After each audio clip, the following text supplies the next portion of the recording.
Believing in yourself is the foundation for reaching your goals and living a fulfilling life.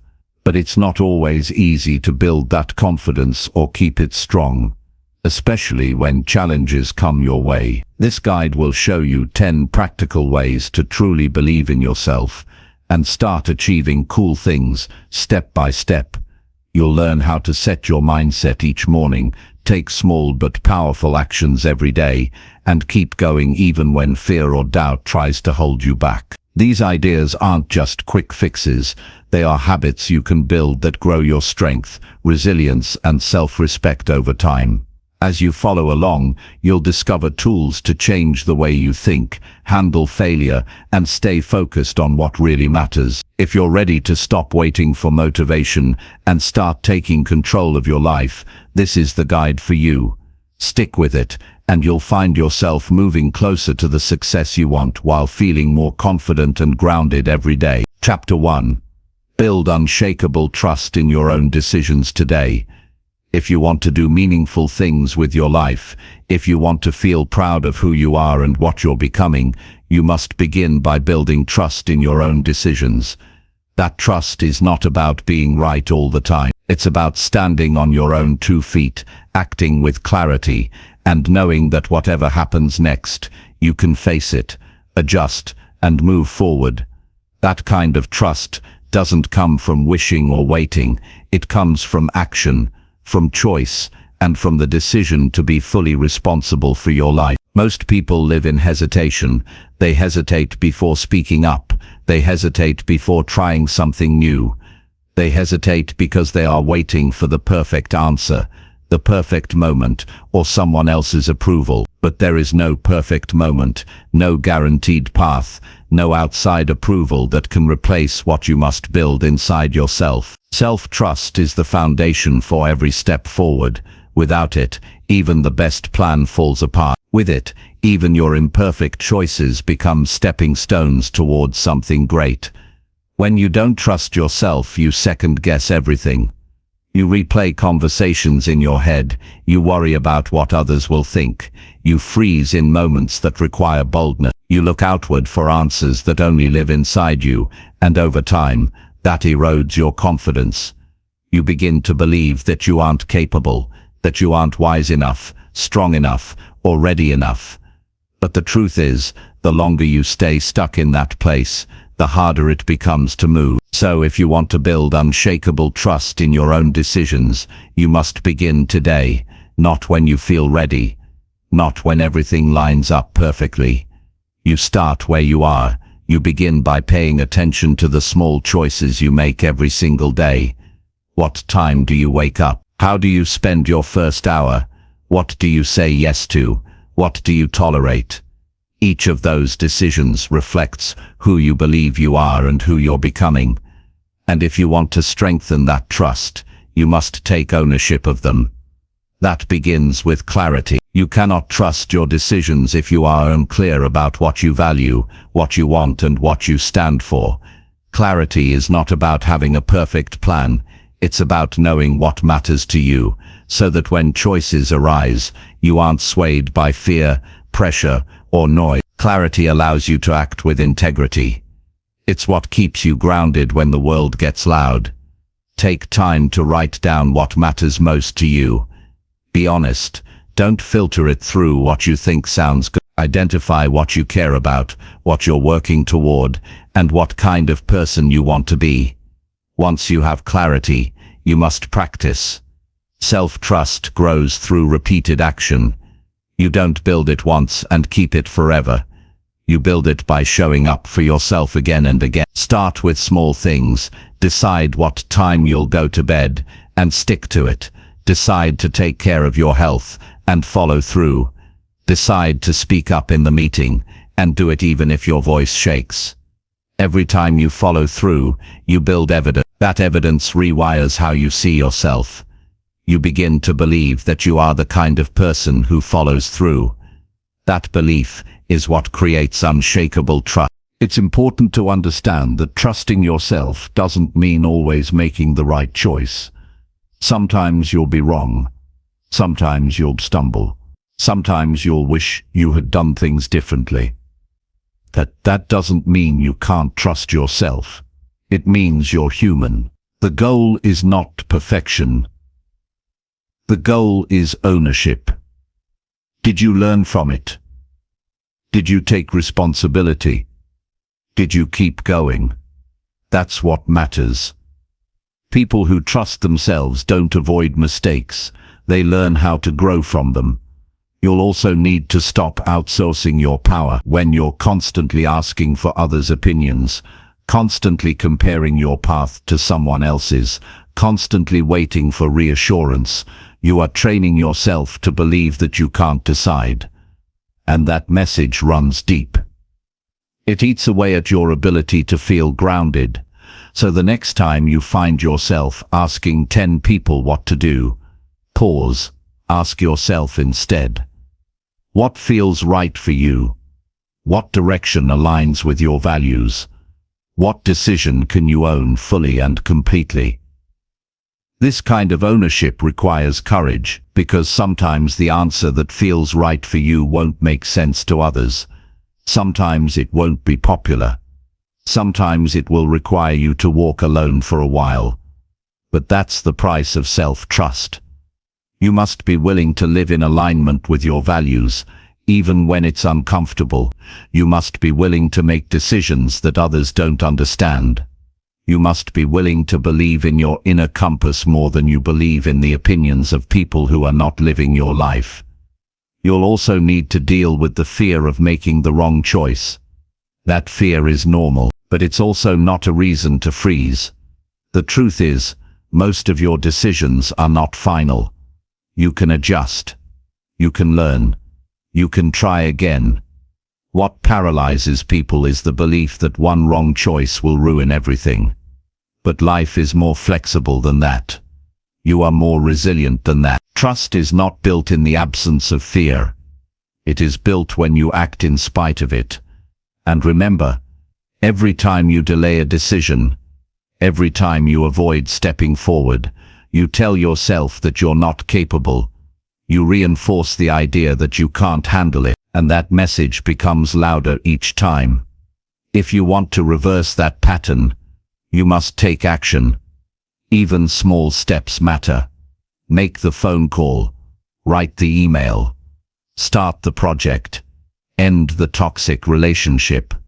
Say what needs to be said. Choose something and move, because action is what builds trust. You can't think your way into confidence. You must act your way there. A big part of trusting yourself is also learning to quiet the noise. Your mind will fill with doubt, fear, and uncertainty. That's what minds do. But you don't have to obey every thought that shows up. You can pause. You can breathe. You can listen more deeply. What does your body say?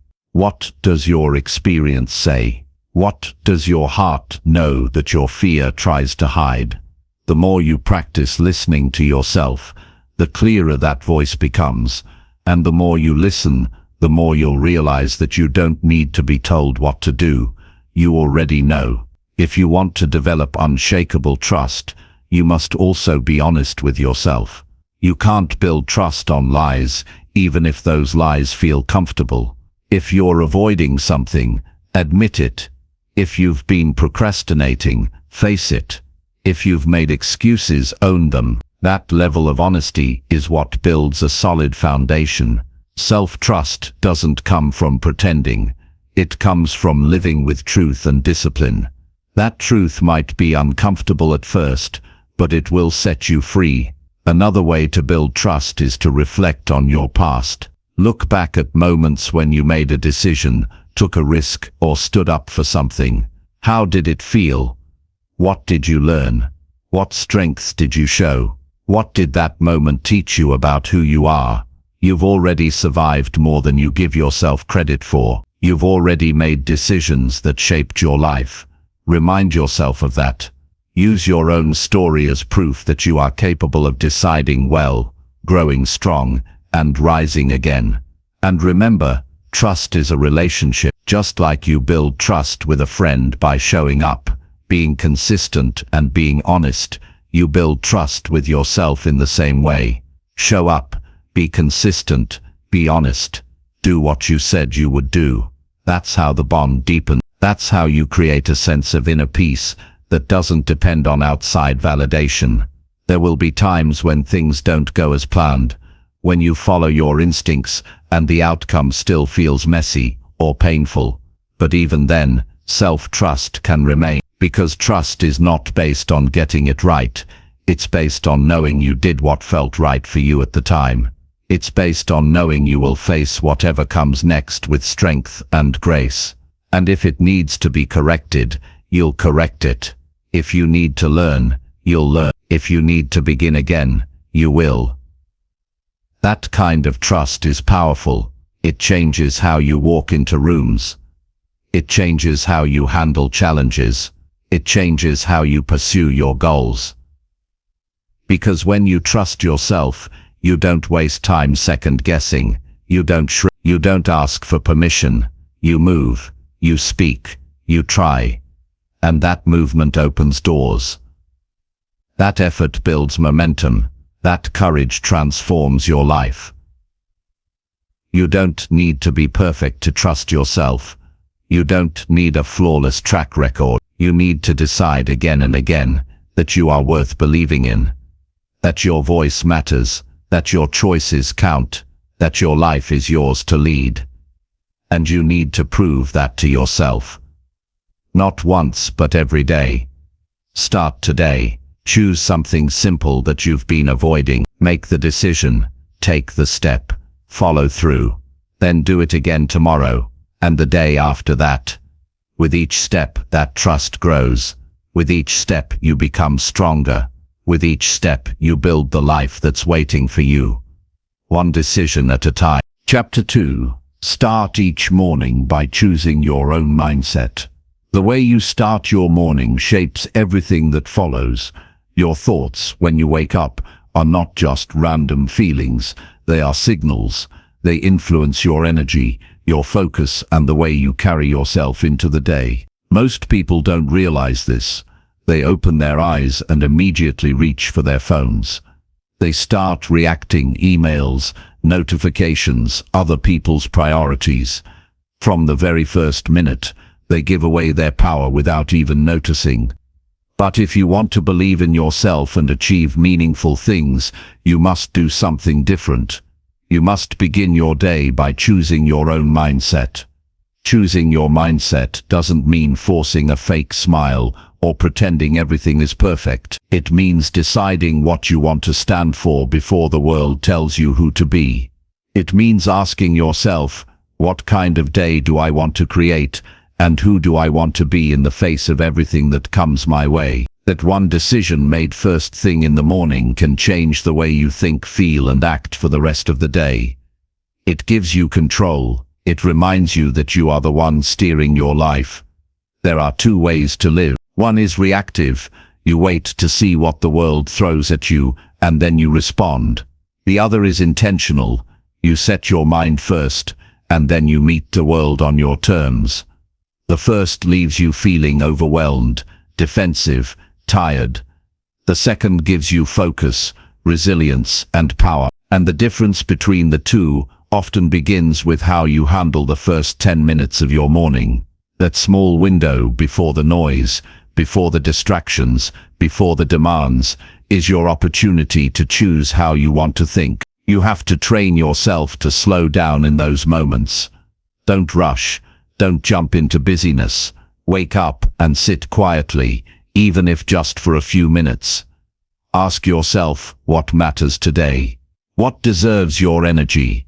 What thoughts will serve you, and what thoughts you need to let go of? If you start your day thinking you're behind, that today is going to be stressful, or that you're not ready for what's ahead, you carry that energy into everything, and that mindset will shape how you speak, how you make decisions, and how you treat yourself. But if you begin your day grounded, centered, and clear, your behavior changes. You approach challenges with more patience. You speak with more confidence. You stop reacting emotionally and start responding intentionally. It doesn't mean the day will be perfect. It means you will be more prepared. The truth is, Life will always be unpredictable. You can't control every event, but you can choose how you'll meet it, and that choice starts with your mindset each morning. This is why morning routines matter, not because of the routine itself, but because of what it trains in you. It trains discipline, it trains awareness, it trains you to show up for yourself before the world asks anything of you. You don't need a complicated routine, you don't need to wake up at 5 a.m. and run 10 miles, but you do need to give yourself space. Even 10 minutes of quiet, of reflection, of setting your mind, can change the entire trajectory of your day. Start simple. Before checking your phone, take a moment to ask, what do I need most today? Is it focus, patience, courage, kindness? Whatever it is, say it out loud. Claim, let your mind hear your intention. Then ask yourself, what is one thing I can do today to practice this? That question turns your mindset into action. It gives you a clear reason to move forward, even when the day gets hard. If you wake up with anxiety or self-doubt, that's okay. Don't ignore it. But don't let it rule you either. Acknowledge it, then shift. Say to yourself, this thought is here, but it doesn't define my day. Then redirect your focus. Ask yourself, what can I focus on instead that makes me stronger? This isn't about pretending negative thoughts don't exist. It's about choosing where to place your energy. You are not the voice of doubt in your mind. You are the one who hears it, and you can decide whether to believe it or not. Another powerful way to shape your morning mindset is through gratitude. When you start your day by noticing what's good in your life, you shift out of scarcity and into abundance. And from that place, you stop chasing worth. You start acting from it. You're no longer trying to prove yourself. You're simply showing up as someone who already knows they matter. That shift changes how you handle pressure, how you speak to others, and how you navigate uncertainty. You can also use your mornings to visualize, not in some magical way, but in a practical, grounded way. Picture how you want to handle today's challenges. Imagine yourself staying calm, speaking with confidence, keeping your focus. Visualizing this helps you feel more prepared. It trains your mind to expect success, not failure. And the more you practice it, the more natural it becomes. You begin to believe, not because someone told you to, but because you've seen yourself handle hard things, again and again. One of the most overlooked parts of mindset is language. What you say to yourself matters. If you wake up thinking, I'm so tired I can't do this, today's going to be awful, your body and actions will follow that script. But if you train yourself to say something more helpful, like today is a chance to grow, or I'm ready for whatever comes, you shift your mental state. This isn't about lying to yourself. It's about choosing words that move you forward instead of holding you back. Over time, your morning mindset becomes a habit. The more you practice setting it, the more automatic it feels. You begin to notice the days you skip it. Your thoughts feel more scattered, your emotions more reactive, your energy lower. But when you start your day with intention, you walk differently. You speak with purpose. You stay grounded even when things go sideways. You stop being a victim of your environment and start being the creator of it. It's easy to think mindset is some luxury, something people do when they have free time. But that's not true. Choosing your mindset is survival. It's how you stay steady in a chaotic world. It's how you keep your dignity when life gets hard. It's how you build the kind of self-belief that doesn't break under pressure, and that's not something you can afford to ignore. Because every day you don't choose your mindset, someone else will choose it for you. A stressful email, a negative comment, a memory from the past. Any of these can hijack your mind if you let them. But you don't have to. You can start tomorrow, no matter how your life looks right now. You can wake up, sit still for 5 minutes, and ask, what kind of person do I want to be today? You can decide to carry courage instead of fear, discipline instead of distraction, focus instead of doubt. It won't be perfect, but it will be powerful, and each time you do it, you build a stronger version of yourself, one that can believe, achieve, and lead without waiting for the world to catch up. You already have the ability, you just need to begin, and every morning gives you that chance. Again, Chapter 3. Write your goals down and review them daily. If you want to make progress in life, you have to get clear about where you're going. You can't just carry vague hopes in your head and expect your life to move forward. People who succeed, who grow, who achieve things that matter to them, don't leave their goals up to memory. They write them down. Not once, not for a special occasion, but every single day. Writing your goals is not just about organization. It's about commitment. When you write something down, you turn a thought into a decision. You take an idea and give it direction, and that direction is what most people are missing.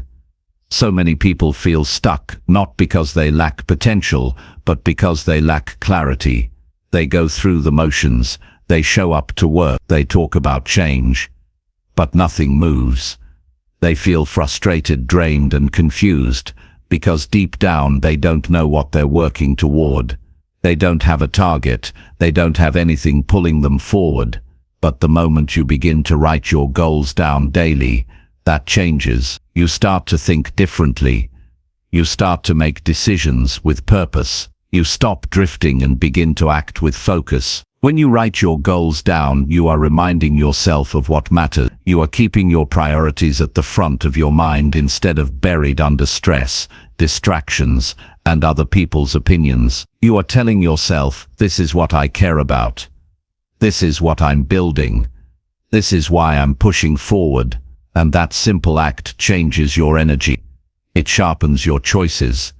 It gives you a reason to say no to things that waste your time. Without that reminder, you lose direction fast. You get pulled in 10 different directions. You get busy with things that don't matter. And before you know it, another week is gone, and your goals are no closer. Writing your goals daily keeps you honest. It exposes your patterns. It forces you to confront whether your actions match your ambition. Because if you write the same goal every day and nothing changes, you're forced to ask, what am I really doing here? That discomfort is necessary. It wakes you up. It pushes you to stop lying to yourself. It helps you adjust your habits, your mindset, your discipline. And the more honest you are, the more progress you make. Goals don't grow in fantasy, they grow in action. And action comes when your goals stay visible. One reason people avoid writing their goals is because they fear the pressure. Writing it down makes it real, it makes it measurable, and that can feel scary. Because now you have something to live up to. Now you have something you can fail at. But that's exactly why it's powerful. You will never grow if you only aim for what feels safe. You will never become who you could be if you avoid setting real targets. Writing your goals each day invites discomfort, it invites effort, it invites responsibility, and those are the very things that build a meaningful life. Writing daily also helps your brain stay aligned. When you see your goals repeatedly, your subconscious begins to work toward them. You start noticing ideas, people, and opportunities that support your goals because your mind is tuned in. It's not magic, it's awareness. You are simply creating a focused mind in a distracted world. You are training yourself to remember what matters every single morning, and that training shows up in your decisions. It influences how you spend your time, how you talk, what you read, what you practice, and even how you rest. You don't need to write paragraphs. Just clear, honest goals in your own words. Short sentences, direct statements, no fluff. Earn this, finish this, become this, fix this, practice this. These are not wishes, They are instructions. The more clearly you write them, the more seriously your mind will take them. Don't overthink it. You're not writing to impress anyone. You're writing to stay accountable to yourself. And this is important. Goals are not just about achievements. They're about identity. When you write your goals daily, you are not just reminding yourself what to do. You are reminding yourself who you want to become. You are setting a standard for your character. You are choosing to be someone who lives with direction. And that shift changes how you carry yourself. You speak differently. You move with more purpose. You start to see yourself as someone who follows through. And that belief becomes fuel. Reviewing your goals is just as important as writing them. Look at them each day and ask, am I moving closer? What worked yesterday? What needs to change today? What one step can I take right now? That review process turns goals into action. It breaks big dreams into daily effort. It reminds you that you don't have to do everything at once. You just have to keep going. Keep showing up, keep refining. And the more you review, the more momentum you build. Sometimes your goals will change. That's okay. You'll learn more about yourself. You'll discover better paths. But the habit of writing and reviewing your goals will stay useful no matter what you're aiming for. It's not about locking yourself into one plan forever. It's about staying awake in your life. It's about being someone who pays attention to where they're going and takes the steps to get there. This habit is not hard. It doesn't take hours, but it does require discipline. You will have mornings when you don't feel like doing it. You will have days when you feel behind. Do it anyway. That's how you build strength. You are not writing goals to impress anyone. You're doing it to stay true to your path. You're doing it so that when the day gets noisy and chaotic, you don't forget who you are and what matters to you. Write them down. Not once. Not when it's convenient. Every single day, even when you're tired. Even when you feel stuck. Especially then, because those are the days when your mind will try to forget, and those are the days when your goals matter most. You are shaping your identity with every small choice. You are building the kind of mind that can believe in itself without permission from anyone. Start this practice now. Don't wait for motivation. Don't wait for a new year or a better time. Grab a notebook. Write 5 goals that matter to you. Tomorrow, do it again. Adjust if you need to. Refine them. But keep writing and review them. Every single morning. Let them guide your day. Let them challenge you. Let them wake you up. When you do this daily, you are no longer guessing your way through life. You are deciding your future on purpose. And that changes everything. It changes how you live, how you grow, and how you win. Not all at once, but steadily, powerfully, day by day. That's how people change. That's how you become the person you were always meant to be. Chapter 4. Speak positive truths to yourself with full belief. The words you speak to yourself shape your identity more than anything else. They become the thoughts you believe, the feelings you carry, and the choices you make. When you repeatedly tell yourself that you're not good enough, that you always mess things up, that you'll never catch up, those words don't just sit in your mind, they define how you show up in your life. But when you begin to speak positive truths to yourself with full belief, everything starts to shift. You don't wait for confidence to show up, you build it word by word from the inside out. You've been told many things over the years. Some of them were helpful, some of them were hurtful. Some got stuck in your mind without you realizing it.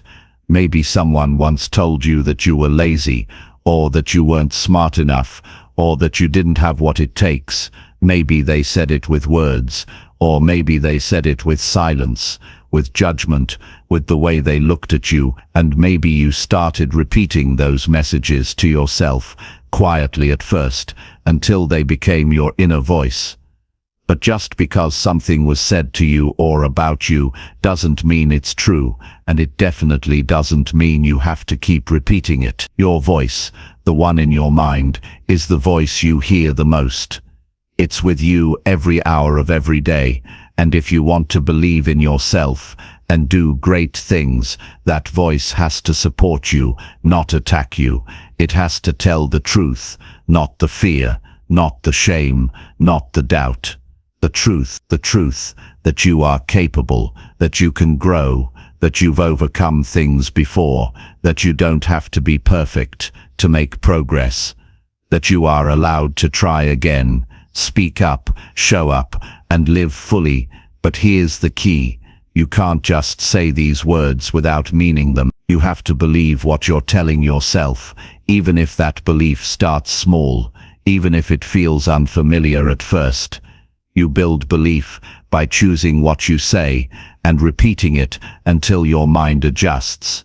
You don't need to convince yourself with loud hype or fake motivation. You need to speak what is real and empowering.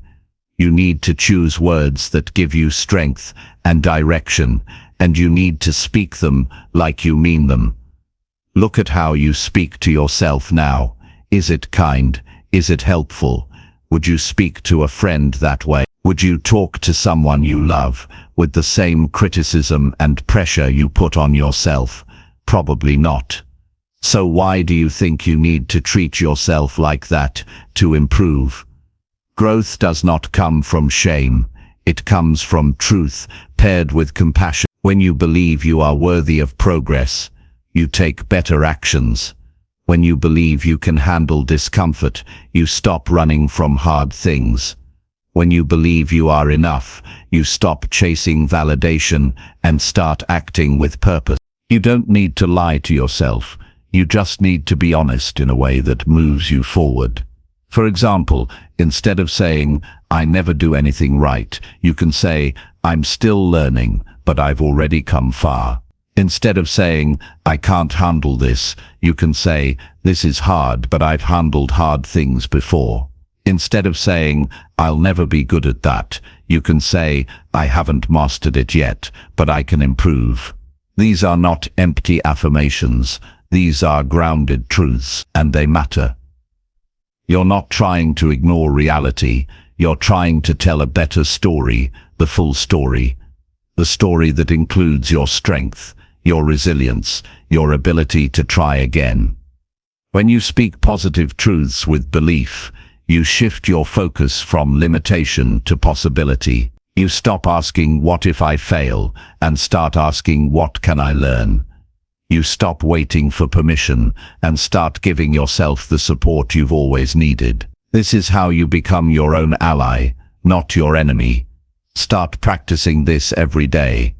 Speak out loud if you can. Write it down if that helps. Begin with a few sentences that reflect who you want to be and who you already are. Say things like, "I am growing every day. I am allowed to take up space. I am not behind. I am right where I need to be. I am building a strong and steady mind. I don't have to be perfect to be worthy." Say them slowly. Say them with full belief. Say them like you're planting seeds in your future self.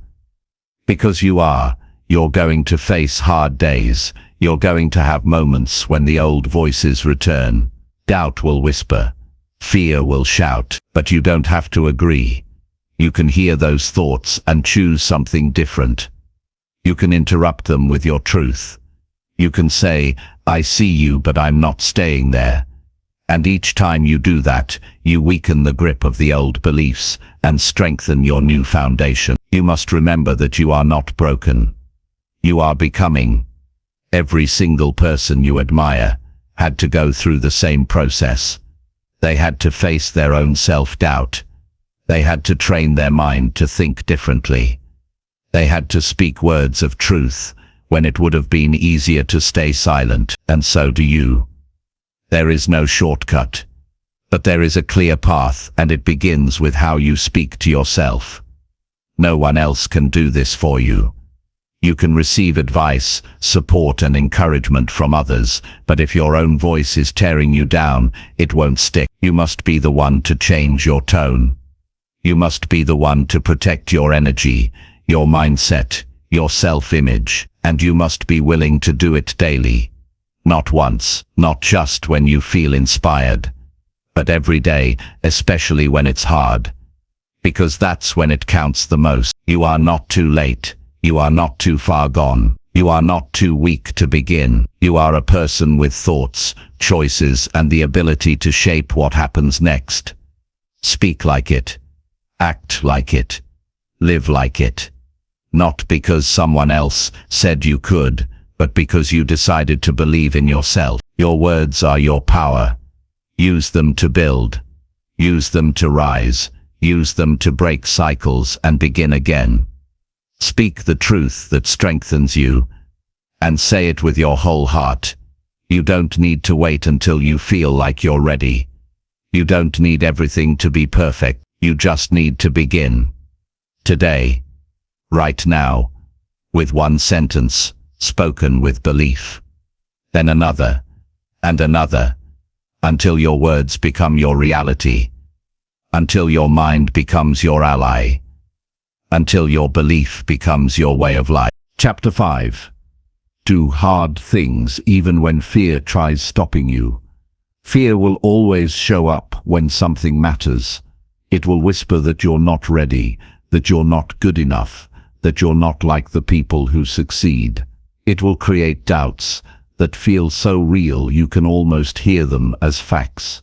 It will give you reasons to wait, to overthink, to shrink. And if you're not careful, you'll believe it. You'll hesitate. You'll tell yourself you'll try later when the timing is better or the fear is gone. But that's how people stay stuck for years. The truth is, the fear never fully goes away. If you wait until you're not scared to do the hard thing, you will wait forever. You don't need to get rid of fear. You need to move anyway. You need to see fear not as a stop sign, but as proof that what you're about to do matters. Doing hard things is what builds belief. Not wishing, not reading, not planning forever. Action is what changes you. And hard things are the gateway to the version of yourself you haven't met yet. They demand something deeper from you. They stretch your confidence, test your mindset, and force you to become more focused and honest. That pressure is how growth happens. Hard things are different for everyone. For some people, it's standing up and speaking the truth.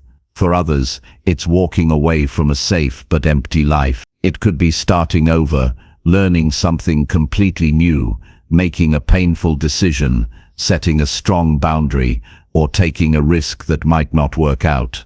Whatever the challenge is for you, you already know it. It's the thing you've been avoiding, the thing you keep talking about but never doing. The thing that lives in the back of your mind as unfinished business. And the longer you avoid it, the heavier it feels. But you don't overcome fear by arguing with it. You overcome it by stepping into action before the fear has a chance to stop you. You take one step, then another. Not because the fear has disappeared, but because you are no longer willing to let it lead your life. That decision, to act in the face of fear, is where courage begins. It doesn't feel like power at first. It feels shaky. It feels uncomfortable. But that's what makes it real. You don't build courage by talking about bravery. You build it by doing what scares you and realizing that you're stronger than you thought. Every hard thing you avoid is a door you refuse to open. Behind that door is a stronger version of yourself, a more capable, grounded, and confident you. But you'll never meet that version if you keep running. You cannot build belief in yourself by hiding. You can't respect yourself while constantly choosing comfort over progress. You have to lean in. You have to push forward when your mind says pause. That is the moment that builds real identity, the moment when you feel fear and move anyway. People often believe that bravery feels bold and loud, but most of the time it's quiet. It happens in small, invisible choices. Getting up early when it would be easier to sleep in. Saying no when it would be easier to please. Making the call you've been dreading.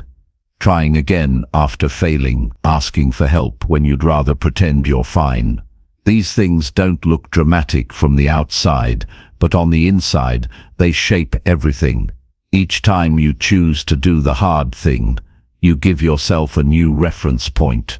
You prove that you can handle more than you thought. That proof stays with you. Fear can't hold you back unless you cooperate with it, and cooperation often looks like excuses. Telling yourself you need more time, more clarity, more preparation, but you don't need more time, you need more truth. And the truth is, you already know what you need to do. It's the thing that keeps resurfacing. The one that bothers you because you haven't faced it yet. That thing is not going away. The only way past it is through it. You can either let it control you, or you can confront it. Every time you back down from something hard, you shrink your belief in yourself. You send a message to your mind that fear is in control, and your mind listens. It becomes harder to act the next time. You start thinking of yourself as someone who avoids discomfort, and the longer you live that way, the more you forget what you're capable of. But the moment you step into the fear, everything changes. You start to remember who you are. You remember that you are not fragile. You remember that progress and fear can coexist, and that you don't need to feel ready to begin. This is why doing hard things matters, not because they look impressive, but because they give you back your strength. They remind you that you are the one in charge of your growth. You stop waiting for life to get easier. You stop waiting for confidence to magically appear. You start creating your own momentum. You start trusting yourself, not because you always succeed, but because you keep showing up. Some hard things will take time. They won't be solved in one move. That's okay. What matters is that you keep going. One difficult conversation, one honest step, one brave choice. That's how people change. Not all at once, but piece by piece. And over time, fear loses its grip. Not because it disappears, but because you stop letting it control the steering wheel. You learn to hear fear and keep walking anyway. If you want a different life, you have to earn it. And that means choosing hard things on purpose. Not punishing yourself, not forcing constant struggle, but welcoming growth over ease. Because ease never made anyone stronger, and comfort never taught anyone how to lead. Growth comes from resistance. Confidence comes from repetition. And peace comes from knowing that you've faced what you once avoided. There will always be an easier path. One that asks less from you. One that keeps you safe but small. But if you choose that path too often, you start to feel stuck, restless, disconnected from your own potential. That's the price of avoiding hard things. You stay the same. But if you want to move forward, you have to take the other path. The one that asks for courage. The one that demands discipline. The one that calls you to rise. You don't need to feel fearless. You just need to stop letting fear make your choices. You need to decide right now that your goals matter more than your comfort, that your growth matters more than your excuses, that your future deserves the best of you. Not just when it's easy, but especially when it's hard. You are capable of doing hard things. You have done hard things before. You will do them again. And each time, you will grow stronger, wiser, more prepared for the next challenge. That strength is already in you. You just need to use it. Start today. Face one hard thing. Take one brave step. Prove to yourself that fear doesn't run your life anymore. Let your actions show the world and yourself that you're not here to hide. You're here to rise. Chapter 6. Take small daily steps that prove your worth. Your worth is not something you find out in a single moment. It's not something someone else can hand to you. It's not a feeling that shows up one day and stays forever. Your worth is something you prove to yourself day by day through small and honest actions. These actions don't need to be dramatic or loud. They don't have to impress anyone. But they need to be consistent. They need to come from a place inside you that says, I matter enough to show up for my own life. So many people wait until they feel confident to take action. But that's not how confidence works. You don't wait for belief, you build it. You build it by doing the small things, even when no one is watching. You build it by keeping your promises to yourself. You build it by acting like someone who matters, even on the days when you don't fully feel it. This is what begins to create real self-respect, not motivation. Not approval, just action, repeated daily. It starts with one step. Not a perfect step. Not a huge leap. Just one clear move in the direction you care about. Maybe it's getting out of bed at the time you said you would. Maybe it's taking 10 minutes to care for your body. Maybe it's practicing a skill you've been meaning to improve. Maybe it's sending a message you've been avoiding, or saying no to something that drains you. Whatever the step is, take it, because each small step reminds your mind that you are a person worth showing up for. The truth is, you don't need to do everything at once. In fact, trying to change your entire life overnight usually leads to burnout or disappointment. What actually works, what actually transforms people, is steady progress. It's the decision to keep moving, even if the movement is small, especially when it's small, because anyone can make a big effort for one day. What separates people who grow from those who stay stuck is this. They keep taking action, even on the boring days, even on the hard days, even when no one claps for them. You can't fake that. You can't shortcut it. But the beautiful part is, you don't need permission to begin. You don't need everything figured out. You just need to decide that you will take one honest step today that supports your growth, and then do it again tomorrow. This isn't about proving your worth to others. It's about reminding yourself every single day that you are becoming someone you can trust. When you act like your life matters, it starts to. When you carry yourself with discipline and care, even in small ways, your mind begins to believe you are capable of more, and over time, you are, because growth is not made of huge breakthroughs. It's built on ordinary effort. It's built on the times you could have quit, but didn't. It's built on choosing effort over excuses. That's what gives you real pride. Not praise, not perfection, but persistence. Each small step becomes evidence. Evidence that you are not powerless, that you are not lost, that you are not someone who gives up. Every day you take action, you are gathering proof that you matter, and that proof adds up. It adds up in your thoughts, your energy, your habits, your identity. It becomes the foundation you stand on when things get tough. You no longer need to ask others if you're doing okay. You'll know, because you'll have the receipts. You'll know that you've shown up for yourself, again and again, even when it was hard. One of the most important things you can do for your mental health, your confidence, and your future is to create a daily system that reinforces your value. This doesn't have to be complicated. Start with 3 small things you do every day, no matter what, that reflect who you're becoming. Maybe it's reading for 10 minutes. Maybe it's writing down your thoughts. Maybe it's exercising or preparing a healthy meal or practicing focus. Whatever it is, let it be a non-negotiable. Not because you're chasing perfection, but because you're proving to yourself that you're committed. You'll be tempted to skip some days. Life will get busy. You'll feel tired or distracted or discouraged. But those are the exact days when it matters most. Those are the days when discipline is stronger than motivation. Those are the days when following through carries more weight, because you're doing it even when it's uncomfortable. You're not chasing a feeling, you're building a habit.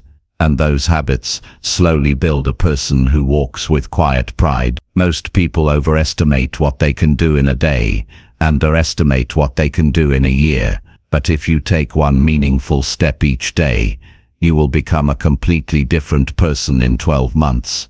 Not because you forced it, but because you earned it. And every step you took will stay with you. That's how trust is built. That's how belief becomes unshakable. Don't wait for someone to recognize your effort. Don't wait to feel inspired. Take the step because it's who you want to be. Take the step because your future depends on it. Take the step because every time you act with purpose, you strengthen your mind. You become someone who leads instead of follows. Someone who creates instead of reacts.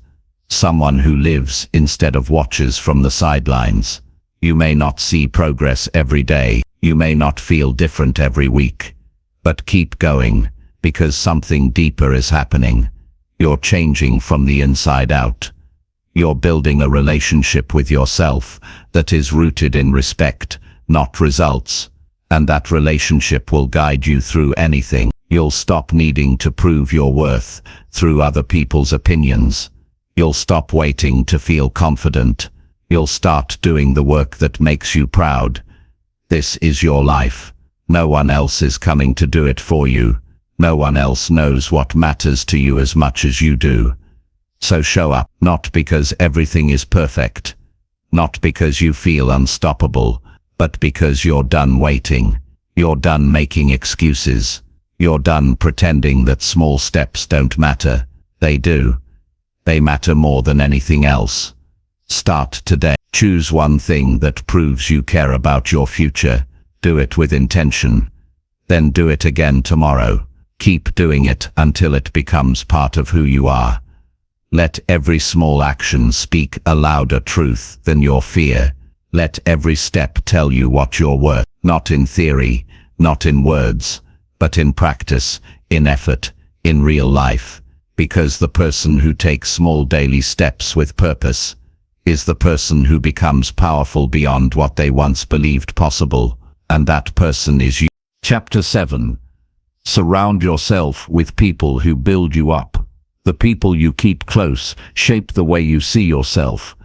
They affect your mood, your thoughts, your ambition, and your standards. You may not always notice it right away, but over time, their energy either lifts you higher or slowly wears you down.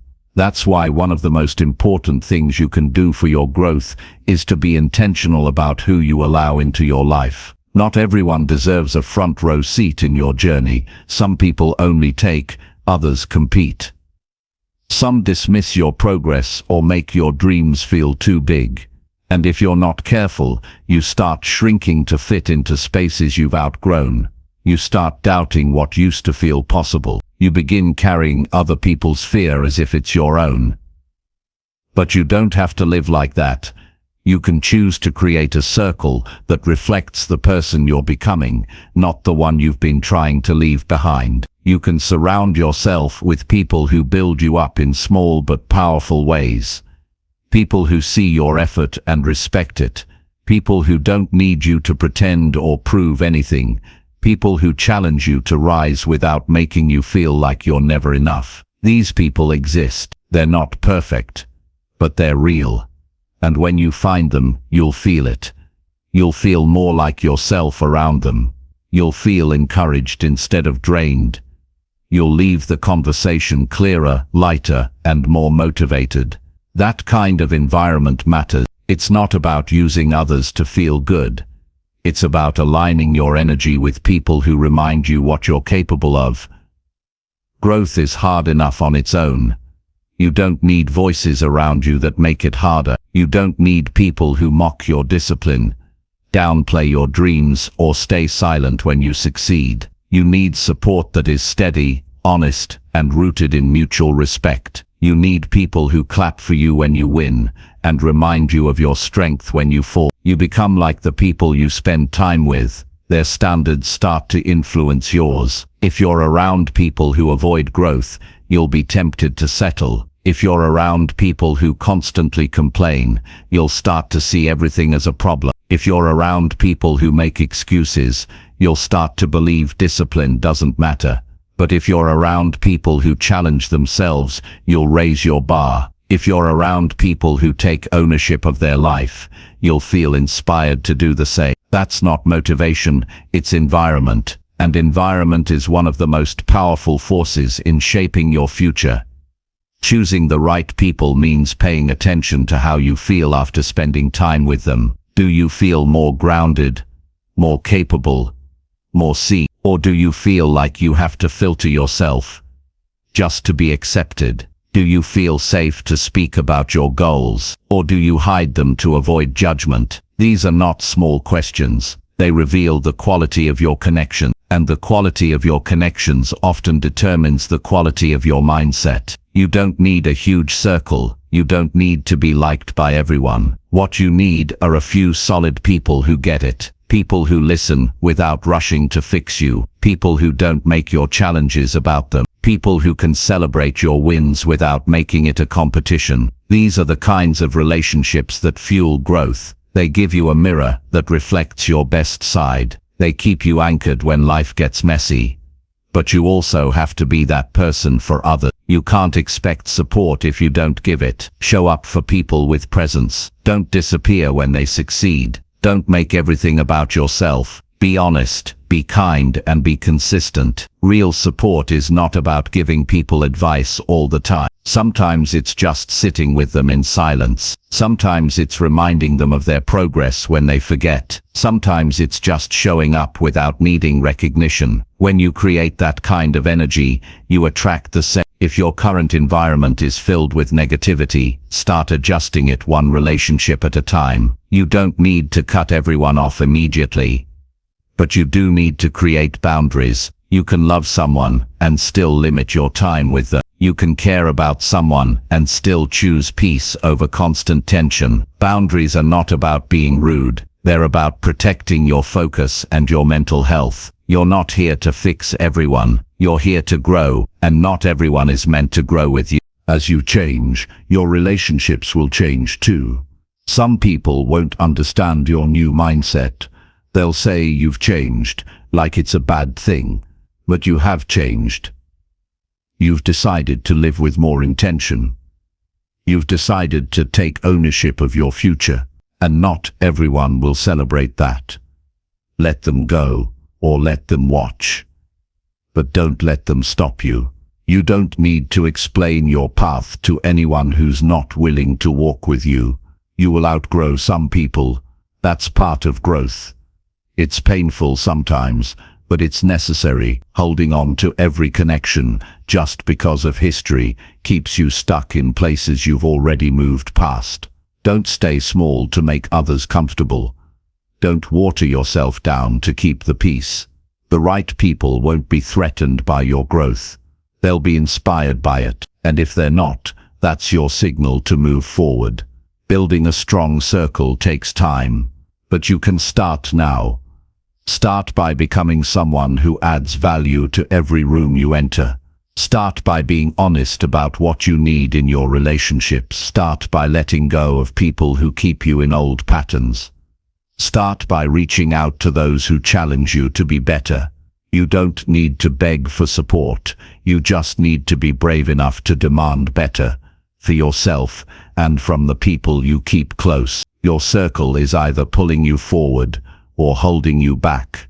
Choose people who build you up, not just with words, but with their example. People who don't just talk about growth, but live it. People who remind you of your goals, not your fears. People who believe in who you are and push you toward who you're becoming. That kind of support isn't a luxury, it's a necessity. Because no matter how strong your mindset is, you can't carry your vision alone forever. We all need reminders. We all need someone who sees our strength when we forget. We all need voices around us that say, keep going. You're doing better than you think. Don't stop now. That kind of energy is rare. But when you find it, protect it, nurture it, and become it, for yourself and for the people walking beside you. You don't rise by accident. You rise by surrounding yourself with the right energy. Be clear. Be intentional. Be honest about what helps you grow, and never apologize for choosing peace, strength, and truth over noise, drama, and insecurity. You're building a life. Fill it with people who want to see you win. Not because they need something from you, but because they believe in you, and more than anything, because they know you believe in yourself. Chapter 8. Face your weaknesses by working on them honestly. The hardest part about self-growth is not setting goals or staying motivated. The hardest part is looking at yourself honestly and admitting what needs work. It's easy to talk about dreams and potential. It's harder to face your own weaknesses without running from them. But if you want real progress, if you want to build a life that reflects your highest self, you have to be willing to face what you usually avoid. You have to stop pretending, stop covering, and stop making excuses. You have to sit with the truth, even when it's uncomfortable.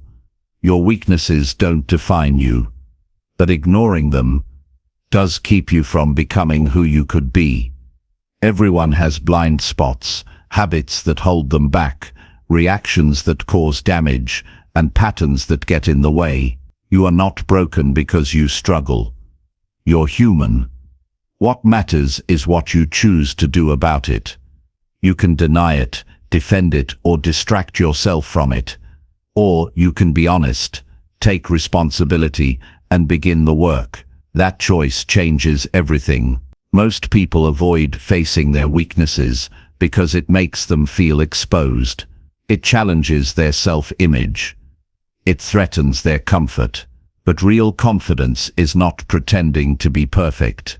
It's having the strength to admit where you're weak and still choosing to improve. That's what builds inner power. The person who knows their weaknesses and works on them becomes stronger than the one who tries to hide behind fake strength. Being honest with yourself doesn't mean tearing yourself down. It means being clear. It means looking at your life and asking hard questions. Where do I keep making the same mistakes? What do I avoid because I'm scared I won't be good at it? What traits do I have that cause tension in my relationships? Where do I lack discipline? Where do I blame others instead of taking responsibility? These questions are not meant to shame you. They're meant to wake you up. When you can say, "This is where I struggle and I'm going to work on it," you free yourself. You stop being a prisoner of denial. You stop needing to fake strength. You open the door to growth. And from that moment forward, every bit of progress feels real, because you're not pretending anymore. You're not hiding. You're not trying to protect an image. You're building character. Working on your weaknesses means creating habits that make you stronger in specific ways. If you're impatient, start practicing pause and self-awareness before reacting. If you're inconsistent, build a structure that makes you show up every day. If you're defensive, practice listening without interrupting. If you procrastinate, create small deadlines and finish things even when you don't feel like it. Change doesn't happen through self-hate. It happens through small, daily efforts, rooted in honesty. You don't have to fix everything at once. You just have to pick one area of weakness and begin improving it with intention. Track your progress. Notice your reactions. Adjust when you slip. Celebrate when you grow. The more you do this, the more you realize your weaknesses are not permanent flaws. They're signals. They're showing you where your work is. And where there is work, there is opportunity. You don't need to feel ashamed of your gaps. You need to feel responsible for filling them. There is a quiet confidence that comes from this kind of work. It's not loud or boastful. It's not about proving anything to anyone. It's the confidence of knowing that you are not afraid to face your own truth, that you are not fragile, that you are capable of real change. This type of confidence cannot be faked. It can only be earned through effort. People who are afraid to face their weaknesses often live behind excuses. They say things like, "That's just how I am," or "I've always been this way," or "It's not my fault." But those sentences are not facts. They're defense mechanisms. They are the language of avoidance, and every time you use them, you delay your growth. You choose comfort over courage. But when you start saying things like, "I want to get better at this," "I didn't handle that well," or "This needs to change," you take back your power. You move from victim to leader in your own life. You're not weak because you have flaws. You're strong because you're willing to face them. You're willing to step into discomfort instead of hiding behind your ego. You're willing to look at your own behavior and ask, "What needs to change here?" Most people spend their entire lives protecting their weaknesses instead of improving them. They build their lives around avoidance, and because of that they never truly evolve. You don't have to be one of those people. You can be the kind of person who confronts your gaps and turns them into strength. You can choose to be aware instead of blind, focused instead of distracted, accountable instead of defensive. You can create a life where every weakness you've had becomes a lesson, a skill, and a source of deeper strength. This kind of work is not always visible to others. No one will see you choosing not to react with anger. No one will see you waking up early to train consistency. No one will see you taking a deep breath instead of lashing out, but you'll know. And the person you become from those quiet efforts will be unshakable. Don't let the idea of improvement make you feel broken. Let it remind you that you're alive, that you care, that you still have time to become better. The people who grow the most are not the ones with perfect lives. They're the ones who stop lying to themselves. They're the ones who do the work in silence, with grit and humility. Every time you choose to face your weaknesses honestly, you shift the way you see yourself.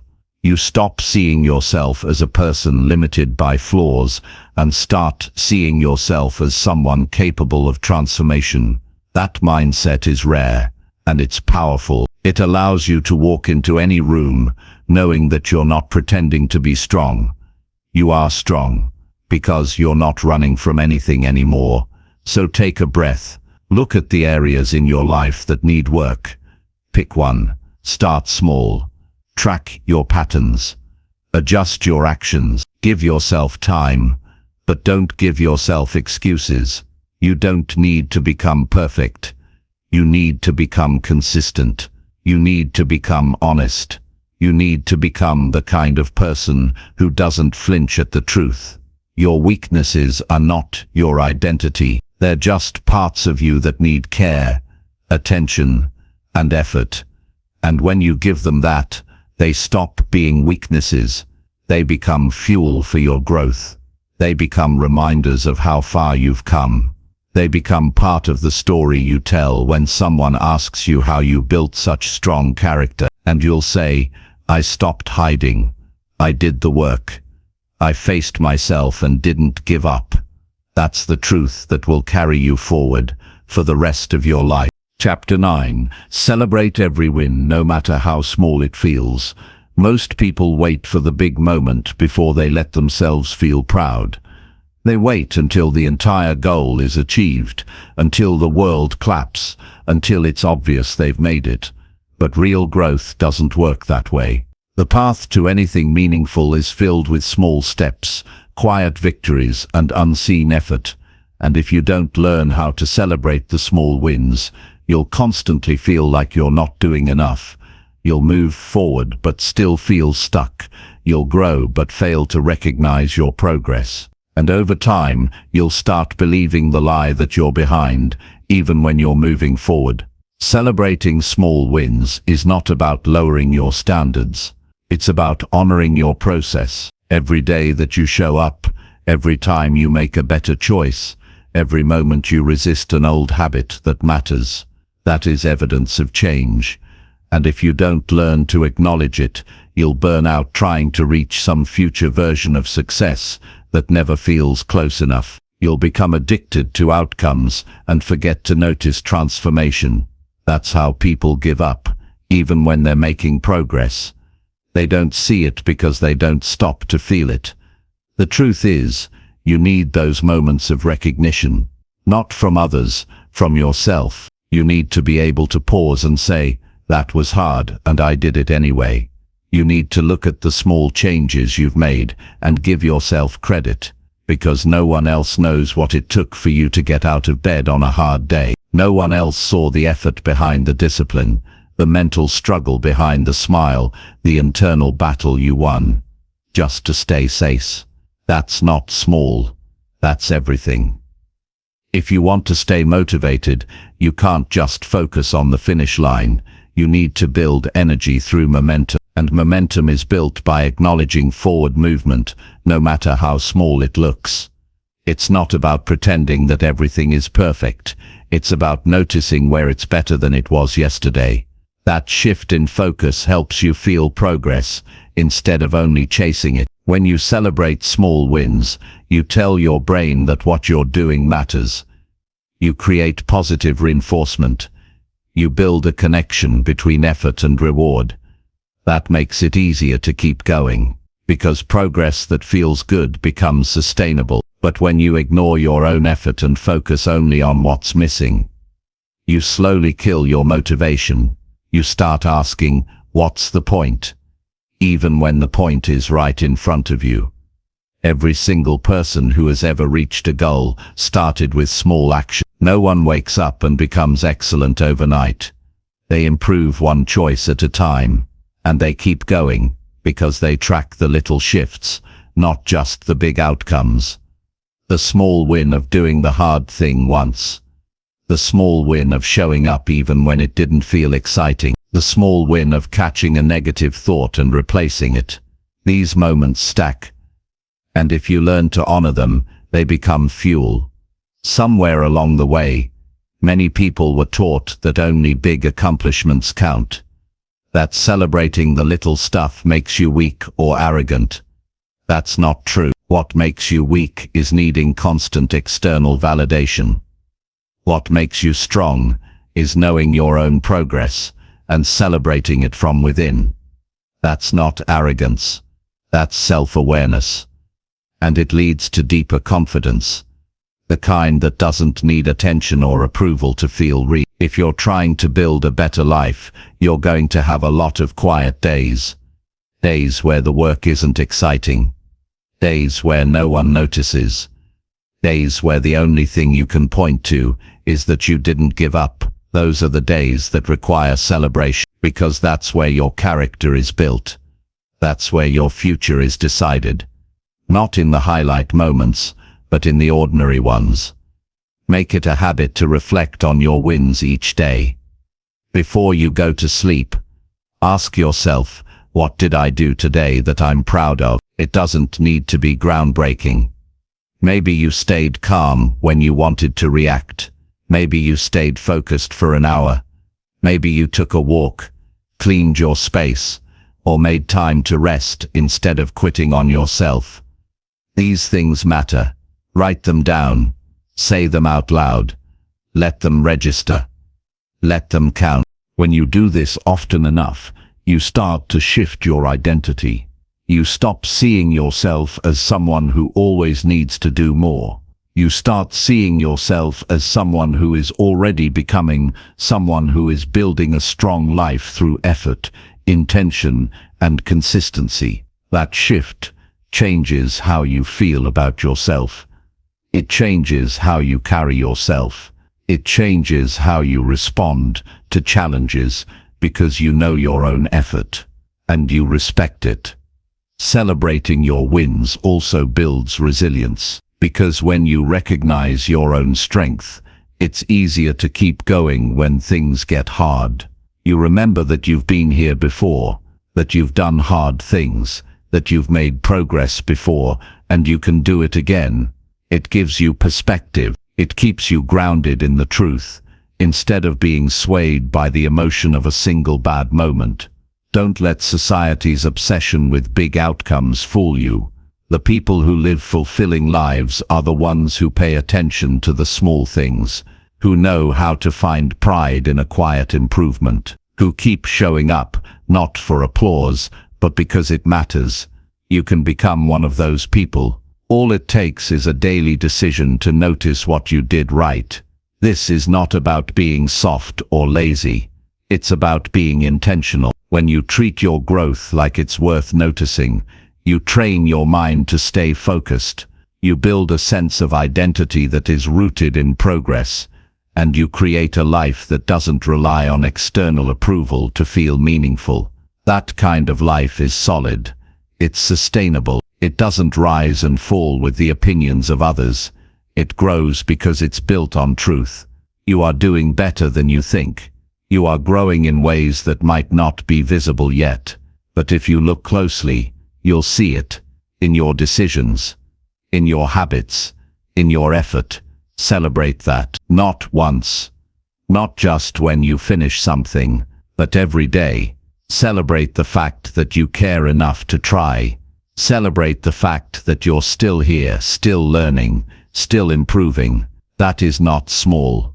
That is how transformation begins. And it all starts with one honest moment, where you say to yourself, I'm proud of what I did today. Let that be enough. Let that be the reason you keep going. Chapter 10. Train your focus by removing what distracts you. Focus is one of the most valuable skills you can develop, yet it's also one of the most difficult to maintain in today's world. The constant noise, endless notifications, and an overwhelming amount of choices pull your attention in every direction. When your focus is scattered, progress slows down and frustration rises. The key to getting ahead is learning how to train your focus by removing the distractions that steal your energy and attention. This isn't just about working harder or longer, it's about working smarter and being intentional about where you put your mental power. Distractions come in many forms. Some are obvious, like social media, TV, or unnecessary meetings. Others are more subtle, like worrying about things you cannot control, multitasking, or internal doubts that interrupt your flow. Each distraction chips away at your ability to fully engage with what matters most. When you allow distractions to dominate, you end up exhausted, yet behind on your goals. You feel busy but not productive. You end up in a loop of frustration because you're trying to do everything but achieving little. The first step to training your focus is identifying what distracts you most. You might think you know, but often the biggest distractions hide in plain sight. Maybe it's scrolling your phone without thinking. Maybe it's jumping between tasks without finishing any. Maybe it's constant interruptions from people or even your own thoughts. Take time to observe where your attention drifts. Notice what breaks your concentration and how often it happens. Awareness is crucial because you cannot change what you don't see. Once you understand your distractions, create boundaries to protect your focus. This might mean turning off notifications on your phone or computer. It could mean setting specific times to check emails or messages instead of responding immediately. It might mean creating a workspace that limits interruptions or telling others when you need focused time. Boundaries help you control your environment instead of letting it control you. They are a form of respect you give yourself, because your goals deserve uninterrupted attention. Training your focus also means learning to say no. Saying yes to every request, every distraction, or every temptation dilutes your energy. It's easy to fall into the trap of trying to do everything or please everyone, but each yes to something unimportant is a no to your priorities. Learn to recognize what truly matters and have the courage to say no to anything that pulls you away from it. This simple practice increases your capacity to concentrate on what makes a difference in your life. Another powerful way to improve your focus is to work in dedicated blocks of time. The human brain is not designed to sustain high levels of concentration for hours on end. Instead, it thrives in short bursts of deep work, followed by breaks. Use techniques like the Pomodoro method, where you focus intensely for 25 minutes and then rest for 5. These cycles allow your mind to refresh and prevent burnout. Over time, you'll notice your ability to concentrate improves and your work quality rises. It's equally important to guard your mind against internal distraction. Thoughts that worry, doubt, or overthink can be just as disruptive as external interruptions. When you catch yourself spiraling into negative or unproductive thoughts, gently bring your attention back to the task. Techniques like mindfulness or simple breathing exercises can help train your brain to stay present. The more you practice returning your focus to the moment, the stronger your mental muscles become. Clarity about your goals also strengthens focus. When you know exactly what you want and why, distractions lose their power. Unclear goals create mental clutter because your brain is uncertain about what to prioritize. Define your top priorities clearly and remind yourself of them regularly. This helps your mind filter out what doesn't serve your purpose and zoom in on what does. A clear destination naturally sharpens your attention on the path to get there. Simplifying your environment supports focus too. Our lives have become cluttered, not only with physical items, but also with digital noise and unnecessary commitments. Decluttering your space reduces visual distractions and creates a calm setting that invites concentration. The same applies to your schedule. Cut down on activities that don't align with your goals or values. Streamline your daily routine so that your energy is reserved for what truly counts. Consistency is key in training focus. Just like building any muscle, your brain needs regular exercise. Start by committing to focused work sessions daily, even if short. Gradually increase the length of your deep work as your stamina grows. Resist the temptation to multitask, which weakens focus and reduces efficiency. Instead, train yourself to give one task your full attention before moving on. This habit builds momentum and reduces mental fatigue. Avoiding distractions is not about perfection. You will have days when your mind wanders or when interruptions are unavoidable. The difference is how you respond. Each time you notice your focus slipping, acknowledge it without judgment and gently return to what matters.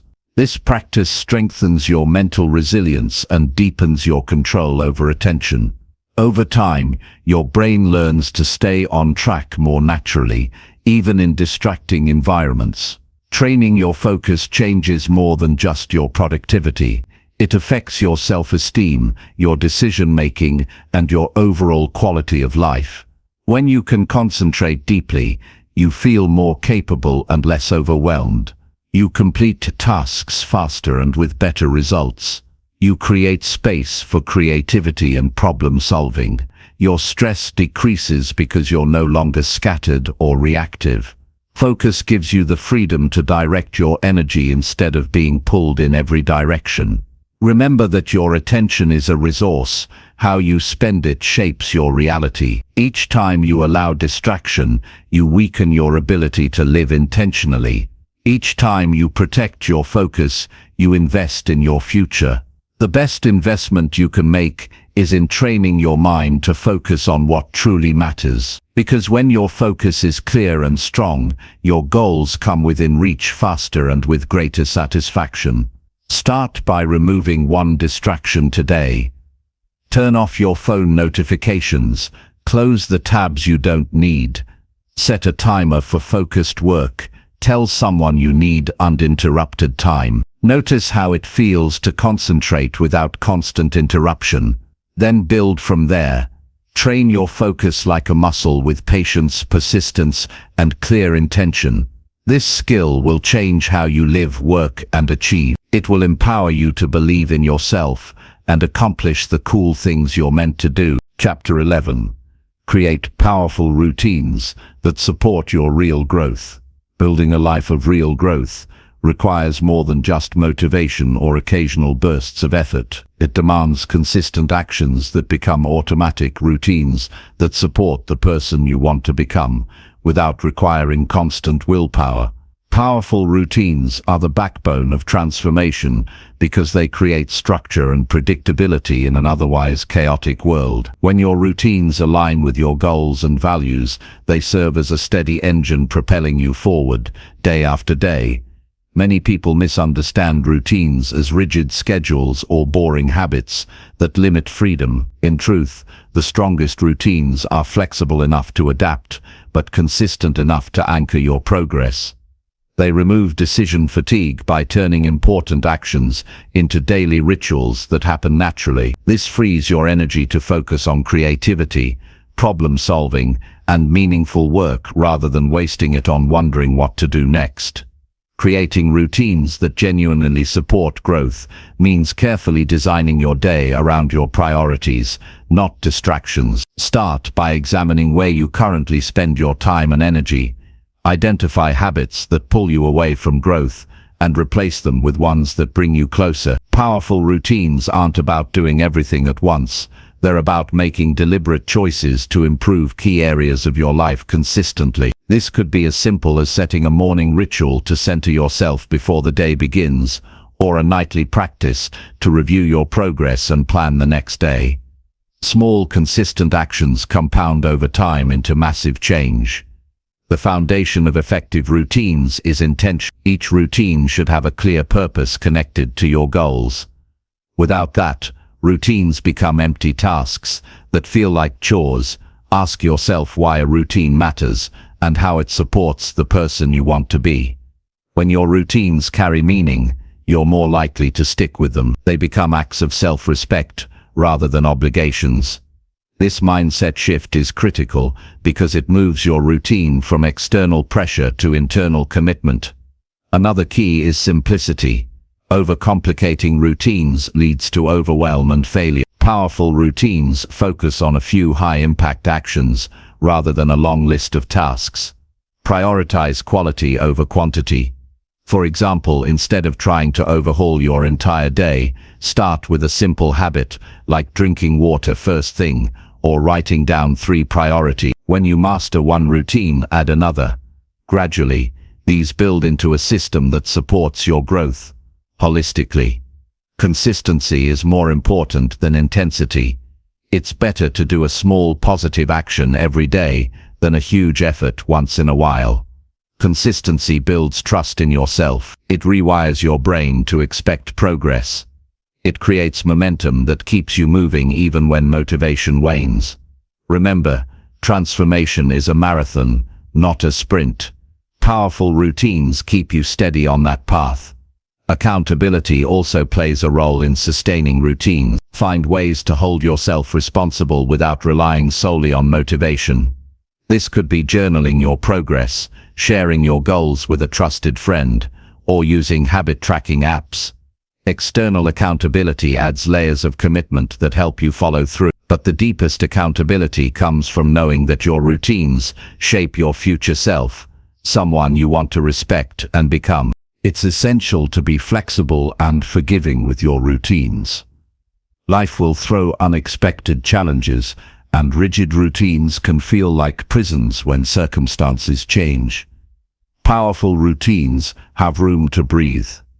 If you miss a day or have to adjust your schedule, that's okay. What matters is returning to your routine without guilt or judgment. This resilience ensures your progress continues even when life isn't perfect. Routines are also tools for managing your energy, not just your time. Pay attention to when you feel most alert and focused during the day. Schedule your most important growth activities during these peak periods. Use less demanding tasks for low-energy times. This alignment enhances your effectiveness and reduces burnout. A well-designed routine honors your natural rhythms rather than forcing you to fight against them. Incorporate moments of reflection within your routines. Regularly assess what's working and what isn't.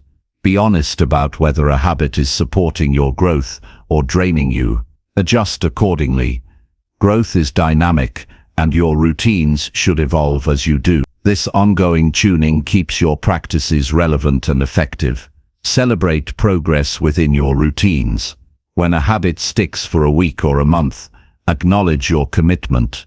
These small celebrations reinforce positive behavior and keep you motivated. Treat routines as opportunities to build confidence through consistency, not just as tasks to complete.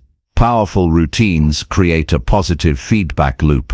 The more you follow them, the better you feel.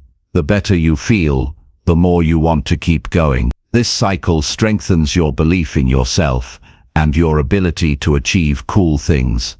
It removes the chaos and uncertainty that often block progress, replacing them with calm, focused energy directed at your true priorities. When your routines support your real growth, you stop relying on willpower alone. You build habits that carry you through hard days, doubts, and distractions. You cultivate a lifestyle where positive actions are your default mode. This makes success less about motivation and more about discipline, less about luck and more about design. Start today by choosing one routine that aligns with your growth. Make it simple and meaningful. Commit to doing it daily for a week. Notice how it feels to act intentionally instead of reacting to circumstances. Adjust if needed, but don't give up. Layer another routine next week. Keep building. Over time, you'll have a powerful system that supports your growth in every area of life. Your routines are the foundation of your future. They determine whether you drift or direct your life. Create routines that honor your goals, your values, and your potential. Build a daily practice that reflects who you want to become. This is how belief in yourself transforms from wishful thinking into unstoppable action. This is how cool things happen, not by chance, but by design. Chapter 12. Let go of past mistakes without holding regret. Holding on to past mistakes often feels like carrying a heavy weight that drags you down at every step. Many people replay their errors over and over in their minds, believing that this will help them avoid repeating them. Instead, what happens is the opposite. Regret keeps you stuck, drains your energy, and clouds your vision for the future. Letting go of these regrets doesn't mean forgetting what happened or pretending it didn't hurt. It means freeing yourself from the chains of the past so you can move forward without constant self-judgment or guilt. When you cling to mistakes, you give them power over your present and future. They become a story you tell yourself that limits your potential. That story might sound like "I'm not good enough," or "I always fail," or "I don't deserve success." These thoughts form a prison where you feel trapped by your history rather than empowered by your growth. The truth is that your mistakes do not define you. Your response to them does. You have the power to choose how much space they occupy in your mind and heart. Letting go of regret starts with acceptance. Accept what happened fully without resistance or denial. Accept that you made the best decision you could with the knowledge and resources you had at the time. Acceptance is not giving yourself permission to repeat mistakes, but rather acknowledging reality as it is. This honesty clears mental clutter and creates space for healing. You stop wasting energy fighting against the past and start focusing on what you can control now. Once you accept your past mistakes, shift your focus to the lessons they offer. Every error carries a hidden message about what to change or improve. Instead of ruminating on failure, ask yourself, what did this experience teach me? This perspective transforms mistakes from sources of shame into stepping stones toward wisdom. You don't erase the pain, but you use it as fuel to grow stronger and wiser. This mindset shift empowers you to move from victimhood to ownership. Forgiving yourself is an essential part of letting go. Self-forgiveness doesn't mean excusing bad behavior or avoiding responsibility. It means treating yourself with the same compassion you would offer a friend in pain. Understand that making mistakes is part of being human. You deserve kindness and patience as you learn and evolve. When you practice self-forgiveness, you break the cycle of harsh self-criticism that keeps regret alive. You create a foundation of self-trust that supports your future growth. Letting go also involves releasing the need to control how others see you because of your past. Often, regret is tied to fear of judgment or rejection. You worry that your mistakes make you unworthy of respect or love. But your worth is not determined by your history. It's determined by your inherent value as a person. When you stop defining yourself by your past, you reclaim your identity and freedom. You begin to show up authentically without fear that others will reject the real you. Another powerful step is to create new meaning around your past. Instead of seeing your mistakes as failures, view them as chapters in your growth story. They are evidence that you dared to try, risk, and learn. This reframing doesn't minimize the difficulty, but honors your courage to face challenges. When you own your story with honesty and pride, regret loses its grip. You transform your narrative from one of defeat to one of resilience. Holding on to regret often blocks gratitude for what you have now. When your mind is stuck in the past, it's hard to appreciate present opportunities, relationships, or progress. Letting go opens your eyes to what's working in your life. Gratitude shifts your focus from loss to abundance. It reminds you that despite mistakes, you have value, resources, and potential. Practicing gratitude daily rewires your brain to notice good instead of dwelling on what's missing. It's also important to remember that letting go of regret is a process, not a single event. It takes time, patience, and practice. Some days will feel easier than others. You might find old regrets resurfacing unexpectedly. When this happens, gently remind yourself that growth is non-linear. Each time you choose to release regret, you build mental strength and resilience. You learn to respond to the past with kindness instead of punishment. Surrounding yourself with supportive people can help in this journey. When you share your struggles with trusted friends or mentors, you create space for healing and perspective. Sometimes others see strengths and growth in you that you cannot see yourself. Their encouragement can remind you that your past mistakes are not your entire story. Connection with others breaks isolation and fosters hope. In practical terms, journaling can be a powerful tool for letting go. Writing about your regrets allows you to externalize painful thoughts and examine them objectively. You can write letters of forgiveness to yourself or others without needing to send them. You can track your progress in releasing regret and cultivating self-compassion. This process helps you organize your feelings and create a mental roadmap toward freedom. Mindfulness and meditation also support letting go by training your mind to stay present. Regret lives in the past, but your life unfolds in the now. When you learn to bring your attention back to the present moment, you reduce the power of painful memories. This practice creates mental space where healing and growth can occur naturally. Finally, committing to action moves you from regret to growth. Taking steps toward your goals, no matter how small, shows that your past does not control your future. Action builds confidence and creates new experiences that replace old stories. It proves to yourself that you are more than your mistake. Letting go of past mistakes without holding regret is one of the greatest gifts you can give yourself. It frees you to live fully and authentically. It opens the door to real growth and achievement. It releases the heavy burden of what-ifs, so you can embrace what's next. This freedom is not just an idea, it's a practical way to transform your mindset and your life. You don't have to be perfect or erase your past to move forward. You only need to choose peace over regret. Choose growth over guilt. Choose to believe in your ability to learn, change, and thrive. This choice is powerful. It sets you on a path where your past mistakes become lessons, your regrets become stories of resilience, and your future becomes full of possibility. Every moment you let go is a moment you step closer to the life you want to build. Chapter 13. Challenge every doubt with action and real evidence.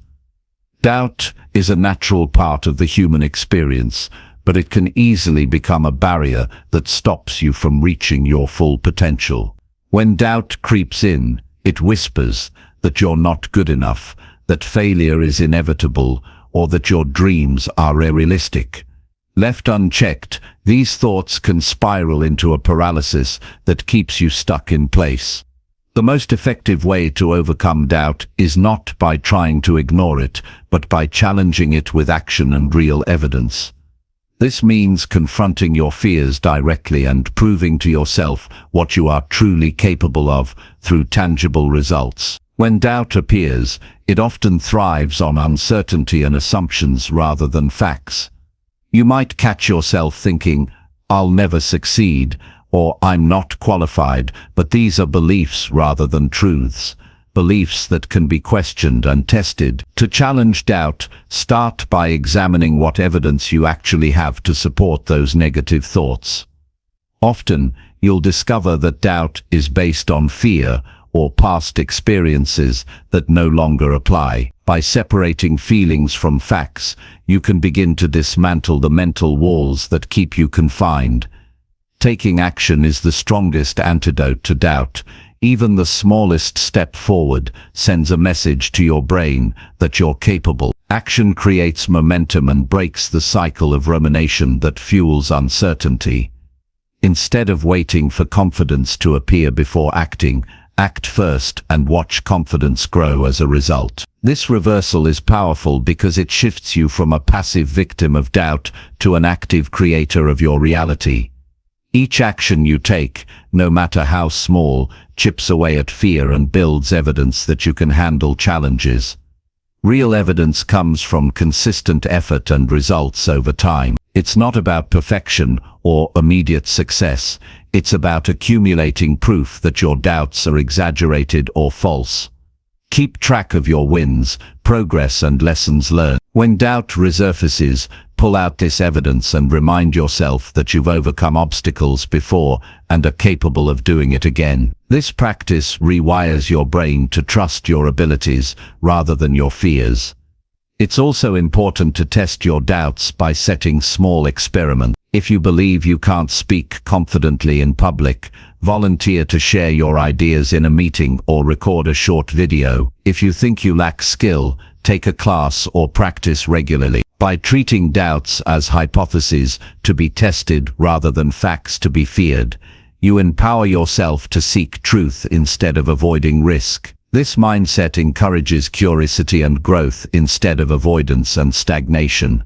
Challenge doubt by focusing on what you can control. Doubt often arises from worrying about outcomes or things outside your influence. Redirect your energy toward actions within your power, like improving your skills, preparing thoroughly, or seeking feedback. Concentrating on controllable factors reduces anxiety and builds confidence through mastery. When you focus on effort rather than outcome, doubt loses its grip, because success becomes about doing your best, not guaranteeing perfection. Surrounding yourself with supportive people helps combat doubt too. Share your goals and fears with trusted friends or mentors who can provide encouragement and perspective. Others often see strengths in you that you overlook. Their belief can reinforce your own and provide motivation during moments of uncertainty. Accountability also increases your likelihood of taking action despite doubt, turning intentions into reality. Reframe failure as feedback rather than proof of inadequacy. Doubt intensifies when you view mistakes as disasters. Instead, see failures as necessary steps toward mastery and growth. Each setback provides valuable information about what to adjust and improve. This attitude weakens doubt because it removes the fear of failure and replaces it with a curiosity to learn. When failure becomes a teacher instead of a threat, you are free to take risks and move forward with confidence. Practice self-compassion when doubt arises. Harsh self-criticism amplifies negative thoughts and drains motivation. Treat yourself with kindness and patience as you would a friend facing challenges. Acknowledge that doubt is normal, but does not define your worth or potential. Compassion creates a safe mental space where you can explore fears without judgment and find the courage to act anyway. Their visualization techniques can support challenging doubt as well. Imagine yourself succeeding, handling obstacles and feeling confident. This mental rehearsal prepares your brain to respond effectively in real situations. Visualization strengthens belief by creating vivid internal evidence of your capabilities before external proof appears. When combined with real action, it becomes a powerful tool to overcome hesitation. Another effective method is to break overwhelming goals into manageable tasks. Doubt often grows when you look at the big picture and feel unprepared. By dividing your goals into small, achievable steps, you reduce fear and build confidence progressively. Completing these steps provides continuous evidence that you are moving forward. This approach keeps doubt in check by focusing your mind on immediate actions rather than distant uncertainties. Stay patient and persistent. Overcoming doubt is not a one-time event but a daily practice. Some days will be harder than others. You might stumble or feel discouraged. What matters is that you keep returning to action and evidence even when doubt tries to pull you back. This consistency builds resilience and eventually weakens doubt's influence until it becomes just a faint whisper instead of a roaring voice. Remember that everyone experiences doubt.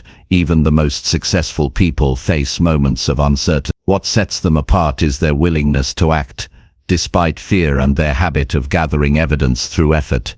You can develop the same habit. Doubt is not a sign you should stop, but a signal to move forward with courage and clarity. In summary, challenge every doubt by taking meaningful action and collecting real evidence of your ability. Question negative beliefs and replace them with facts from your experience. Test your fears with small experiments and focus on what you can control. Lean on support from others and treat failure as feedback, not final judgment. Practice compassion and visualize success to prepare your mind. Break big goals into steps and stay persistent through ups and downs. This disciplined approach turns doubt from a roadblock into a stepping stone on your journey to believe in yourself and achieve cool things. Chapter 14. Speak your dreams out loud with total confidence.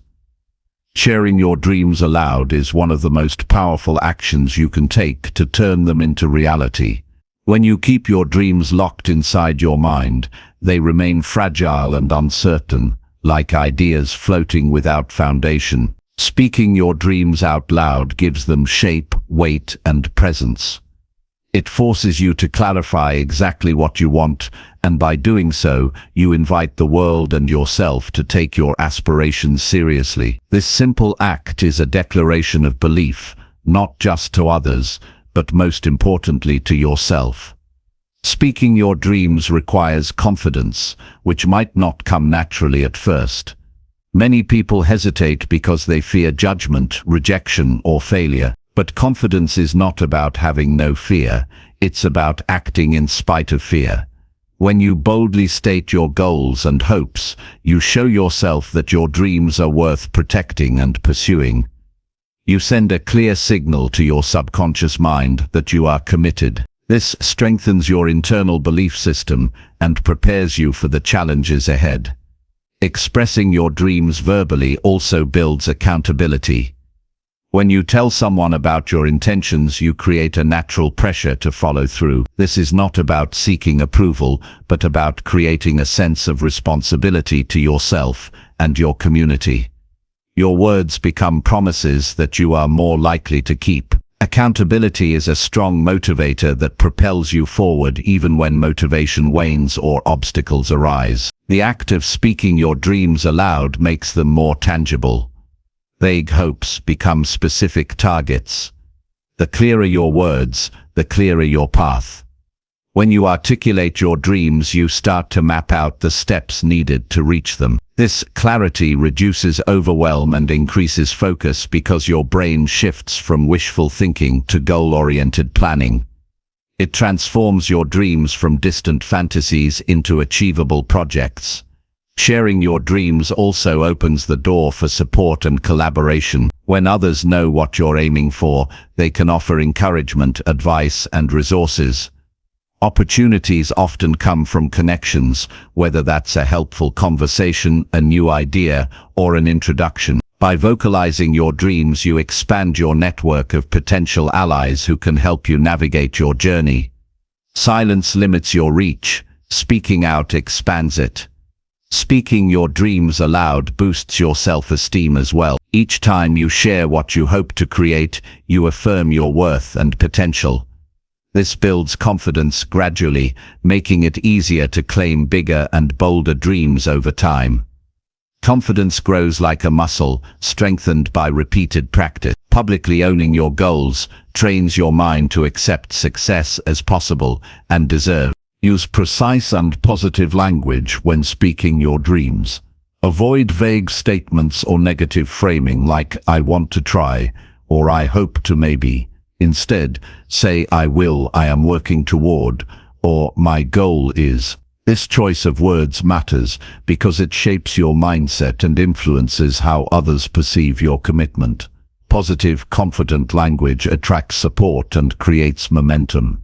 Practicing speaking your dreams out loud also helps you overcome internal doubts and fears. When you say your goals clearly and repeatedly, you challenge the negative voices that try to silence you. You train your brain to focus on possibility instead of limitation. This repetition rewires your thinking patterns, replacing self-doubt with self-belief. Make speaking your dreams a regular habit. Talk about them in different settings, whether with friends, mentors, or even to yourself in front of a mirror. The more you verbalize your vision, the more real and achievable it becomes. Routine sharing also keeps your dreams top of mind, helping you stay aligned with your purpose daily. It's important to surround yourself with people who respect and encourage your dreams. If you find that others dismiss or belittle your aspirations, protect your energy by limiting those interactions. Seek out individuals who inspire and challenge you to grow. Their positive response to your spoken dreams will fuel your confidence and keep you moving forward. Don't wait for the perfect moment or full certainty before speaking your dreams. Waiting often leads to silence and stagnation. Start now with what you know and believe. Your confidence will develop as you engage with your dreams publicly. Action fuels belief and belief fuels action in a continuous cycle. Speaking your dreams aloud also helps you clarify your purpose and passion. As you explain your vision, you may discover new layers of meaning and motivation. This self-awareness deepens your commitment and makes your goals more compelling. When your dreams connect deeply to your values, speaking them becomes easier and more inspiring. Remember that speaking your dreams is not bragging or boasting. It is an honest expression of your vision and a way to invite collaboration. True confidence is quiet and steady, not loud or aggressive. Speak your dreams with humility and authenticity. This approach attracts genuine support and respect. Challenges will arise, but speaking your dreams strengthens your resilience. When setbacks happen, recalling your spoken intentions reminds you why you started. It renews your determination and helps you push through difficult times. Your dreams become anchors that keep you steady amidst uncertainty. Use storytelling to share your dreams effectively. Tell the story of why this dream matters to you, how it started, and what you're doing to make it real. Stories engage emotions and create connection. When others understand your journey, they are more likely to support and believe in you. Speaking your dreams aloud creates a positive feedback loop. The more you share, the more confident you become. The more confident you are, the more likely you are to take bold steps. The more steps you take, the closer you get to achieving what you've spoken. This loop propels you forward faster than silent hoping ever could.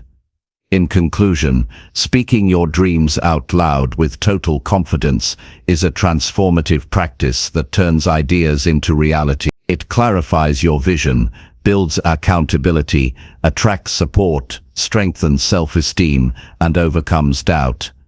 It connects your goals to your identity and ignites passion. By vocalizing your dreams, you commit to your future in a powerful way that inspires action and fuels progress. Start today by sharing your vision, clearly and boldly. Watch how speaking your dreams becomes the catalyst that turns possibility into achievement. Chapter 15. Track your progress, so you never feel stuck. Tracking your progress is one of the most effective ways to maintain motivation and ensure continuous forward movement. When you keep a clear record of what you have accomplished, you build a sense of achievement that fuels further action. Progress tracking is a tool that prevents you from feeling stuck, lost, or overwhelmed by the distance between where you are and where you want to be. It acts like a map and a compass, showing you how far you've come and guiding your next steps. Many people hesitate to track progress because it feels tedious or because they fear facing slow results. However, without tracking, it's easy to overlook the small wins that add up to big change. When you pay attention to your progress, you recognize growth even when it feels invisible day to day. This awareness increases your confidence and helps you stay committed, especially during times of doubt or frustration. To start tracking progress effectively, choose a method that works for you and feels sustainable. Some people prefer digital tools like apps or spreadsheets, while others like journals or simple checklists. The key is consistency and simplicity. Make it a daily or weekly habit to review and record what you have achieved. This creates a rhythm of reflection that keeps you connected to your goals and allows you to adjust your approach when needed. Tracking your progress also helps you identify patterns. By reviewing your records, you can see what strategies lead to success and which ones need improvement. This insight allows you to make informed decisions rather than guessing. For example, you might notice that you perform better in the morning, or that certain activities drain your energy. With this knowledge, you can optimize your routine to maximize productivity and well-being. When you feel stuck, looking at your progress can be a powerful reminder that you are moving forward even if it doesn't feel like it. Stagnation often comes from losing sight of incremental gains. By revisiting your tracked achievements, you remind yourself that change is happening. This perspective shifts your mindset from frustration to gratitude and renewal, making it easier to push through obstacles. Progress tracking provides accountability. When you have a visible record of your actions, you are less likely to procrastinate or give up. It creates an internal contract with yourself. You see the consequences of inaction clearly, which motivates you to keep going. Sharing your progress with a friend or mentor can enhance this accountability even more by adding external encouragement and support. Celebrate milestones when tracking progress. Recognize not only the big successes, but also the small victories along the way. Each completed step is proof that you are capable and committed. Celebrating progress builds positive momentum and reinforces the habit of moving forward. It also creates a sense of joy and fulfillment that energizes you to continue. Avoid the trap of perfectionism by tracking progress rather than perfection. The goal is not to be flawless, but to be consistent. Progress is about direction and effort, not perfection. When you focus on progress, you reduce the fear of failure and increase your willingness to try. This mindset opens the door to learning and growth. Use your progress records to set realistic goals and deadlines. When you understand how long tasks typically take or what obstacles arise, you can plan more effectively. Setting achievable goals reduces overwhelm and increases your chances of success. It also creates a clear path forward, reducing uncertainty and anxiety. Progress tracking encourages reflection. Regularly review what you have done, how you feel about it, and what you want next. This reflection deepens your self-awareness and helps you align your actions with your true priorities. It also fosters a growth mindset by emphasizing learning over outcome. Make tracking a positive experience. Use encouraging language and focus on what went well rather than just what needs improvement. This positive reinforcement helps you build confidence and reduces negative self-talk. When progress tracking feels uplifting instead of stressful, you are more likely to stick with it. Remember that progress is not always linear. There will be ups and downs, plateaus and leaps forward. Tracking helps you see the big picture beyond temporary setbacks. It reminds you that growth is a journey with phases rather than a straight line. This understanding fosters patience and perseverance. Integrate progress tracking into your daily routine by pairing it with existing habits. For example, review your progress each morning with your coffee or each evening before bed. Linking new habits to established ones increases the likelihood that you will maintain them. Consistent tracking becomes a natural part of your lifestyle. Tracking also helps you celebrate your evolving identity. Each step forward is evidence that you are becoming the person you want to be. It connects your daily actions to your bigger vision. This connection motivates you to keep moving and reinforces your belief in yourself. Use progress tracking to identify when you need rest or recharge. Sometimes feeling stuck is a sign that your body or mind needs a break. Your records can reveal patterns of burnout or fatigue. Honoring these signs with rest ensures sustainable growth over the long term. When obstacles arise, refer back to your progress to find strength. Remembering what you have overcome builds resilience. Progress tracking creates a reservoir of motivation that you can draw on during tough times. It reminds you that you have the capacity to face challenges and keep going. In summary, tracking your progress is a practical and empowering habit that keeps you moving toward your goals. It provides motivation, clarity, accountability, and reflection. It helps you avoid feeling stuck by showing tangible evidence of growth. By celebrating milestones and learning from setbacks, you build confidence and resilience. Make progress tracking a daily practice to stay connected with your journey, aligned with your purpose and committed to your potential. This simple but powerful tool will keep you believing in yourself and achieving cool things consistently. Chapter 16. Practice being present instead of chasing perfection constantly. It's easy to get caught up in the pursuit of perfection. Many people spend so much time chasing flawless results that they lose sight of what truly matters: the present moment and the process of growth itself. Perfection is an illusion that can keep you stuck, waiting for ideal conditions before taking action.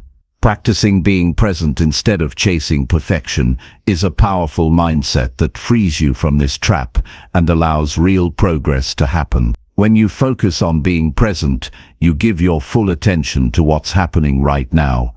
You stop worrying about mistakes, outcomes, or future uncertainties. This shift in focus is liberating because it moves you from a state of anxiety and judgment into one of acceptance and clarity. You begin to engage deeply with your actions and experiences, learning and improving naturally without the pressure of achieving perfect results. Chasing perfection often leads to procrastination and fear of failure. You might delay starting projects because conditions aren't perfect or because you fear making mistakes. This paralysis stops you from growing and achieving your goals. Practicing presence encourages you to take imperfect action and embrace the learning that comes with it. It teaches you that progress, not perfection, is what truly matters. Being present means accepting your current abilities and circumstances without harsh judgment. It allows you to recognize that growth is a journey filled with ups and downs, not a straight path to flawless success. When you accept yourself as you are now, you create a foundation of self-compassion that supports continuous improvement. This kindness to yourself reduces the pressure to be perfect and opens space for creativity and resilience. Presence also helps you manage distractions and overwhelm. When your mind is scattered between past mistakes and future worries, you lose focus and energy. Practicing presence grounds you in the here and now, sharpening your attention and making your efforts more effective. This focus leads to better quality work and deeper satisfaction because you are fully engaged in what you do. Cultivating presence is a skill that requires practice. Start by setting aside moments each day to pause and observe your thoughts and feelings without judgment. Notice when your mind drifts to worries about outcomes or mistakes, and gently bring your attention back to the present task. This mindful awareness builds over time and becomes a natural part of your daily life. Another way to practice presence is to break your work into small, manageable steps and focus on completing one step at a time. This approach prevents overwhelm and keeps you grounded in the current moment. You avoid getting lost in the big picture or perfectionist thinking, which can feel daunting. Step-by-step focus encourages steady progress and builds confidence. Being present enhances your ability to enjoy the journey rather than just the destination. When you stop rushing toward an ideal result, you notice the growth, learning and small wins that happen along the way. This enjoyment creates positive reinforcement that motivates you to keep going. It turns hard work into a meaningful experience rather than a stressful obligation. Practice gratitude for your efforts and progress as they happen.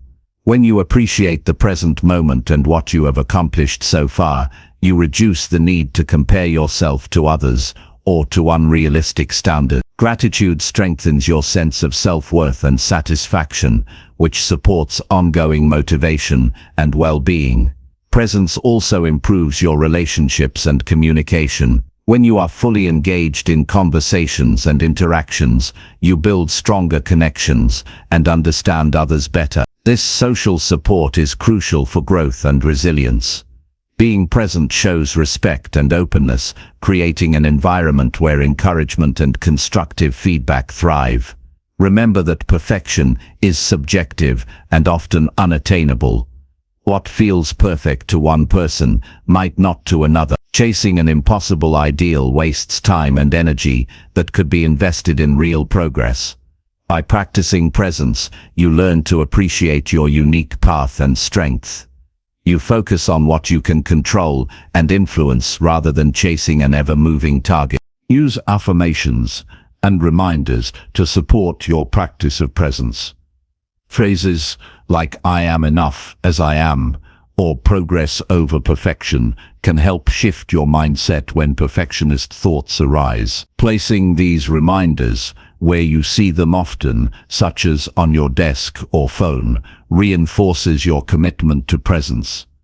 Incorporate breaks and rest into your routine to maintain presence. Fatigue and stress make it harder to stay focused and present. Taking care of your physical and mental health supports sustained attention and reduces the temptation to seek perfection as a way to compensate for anxiety or insecurity. Learn to celebrate imperfect action. Every time you choose to act despite doubts or imperfections, you strengthen your courage and belief in yourself. This positive cycle builds momentum that eventually outweighs the urge to wait for perfect conditions. Action builds confidence, and confidence diminishes perfectionism. When setbacks happen, practice presence by observing your reactions without judgment. Notice feelings of disappointment or frustration and let them pass rather than getting stuck. Respond with curiosity about what you can learn rather than criticism. This approach turns challenges into growth opportunities and keeps you moving forward. Presence also supports creativity. When you are fully engaged in the moment, your mind is freer to explore new ideas and solutions. Perfectionism often blocks creativity because it focuses on rigid rules and fear of mistakes. Being present invites experimentation and innovation, which are essential for achieving cool things. Over time, practicing presence rewires your brain to respond differently to stress and uncertainty. You become more resilient and adaptable because you face each moment as it comes, rather than reacting based on fears about the future. This mental flexibility allows you to navigate obstacles with calm and clarity. Finally, practicing presence aligns you with your values and purpose. When you focus on what truly matters right now, your actions reflect your deepest intentions. This alignment creates a sense of fulfillment and meaning that goes beyond external achievements. Presence grounds your growth in authenticity and passion. In summary, practicing being present instead of chasing perfection is a vital step towards sustainable self-belief and achievement.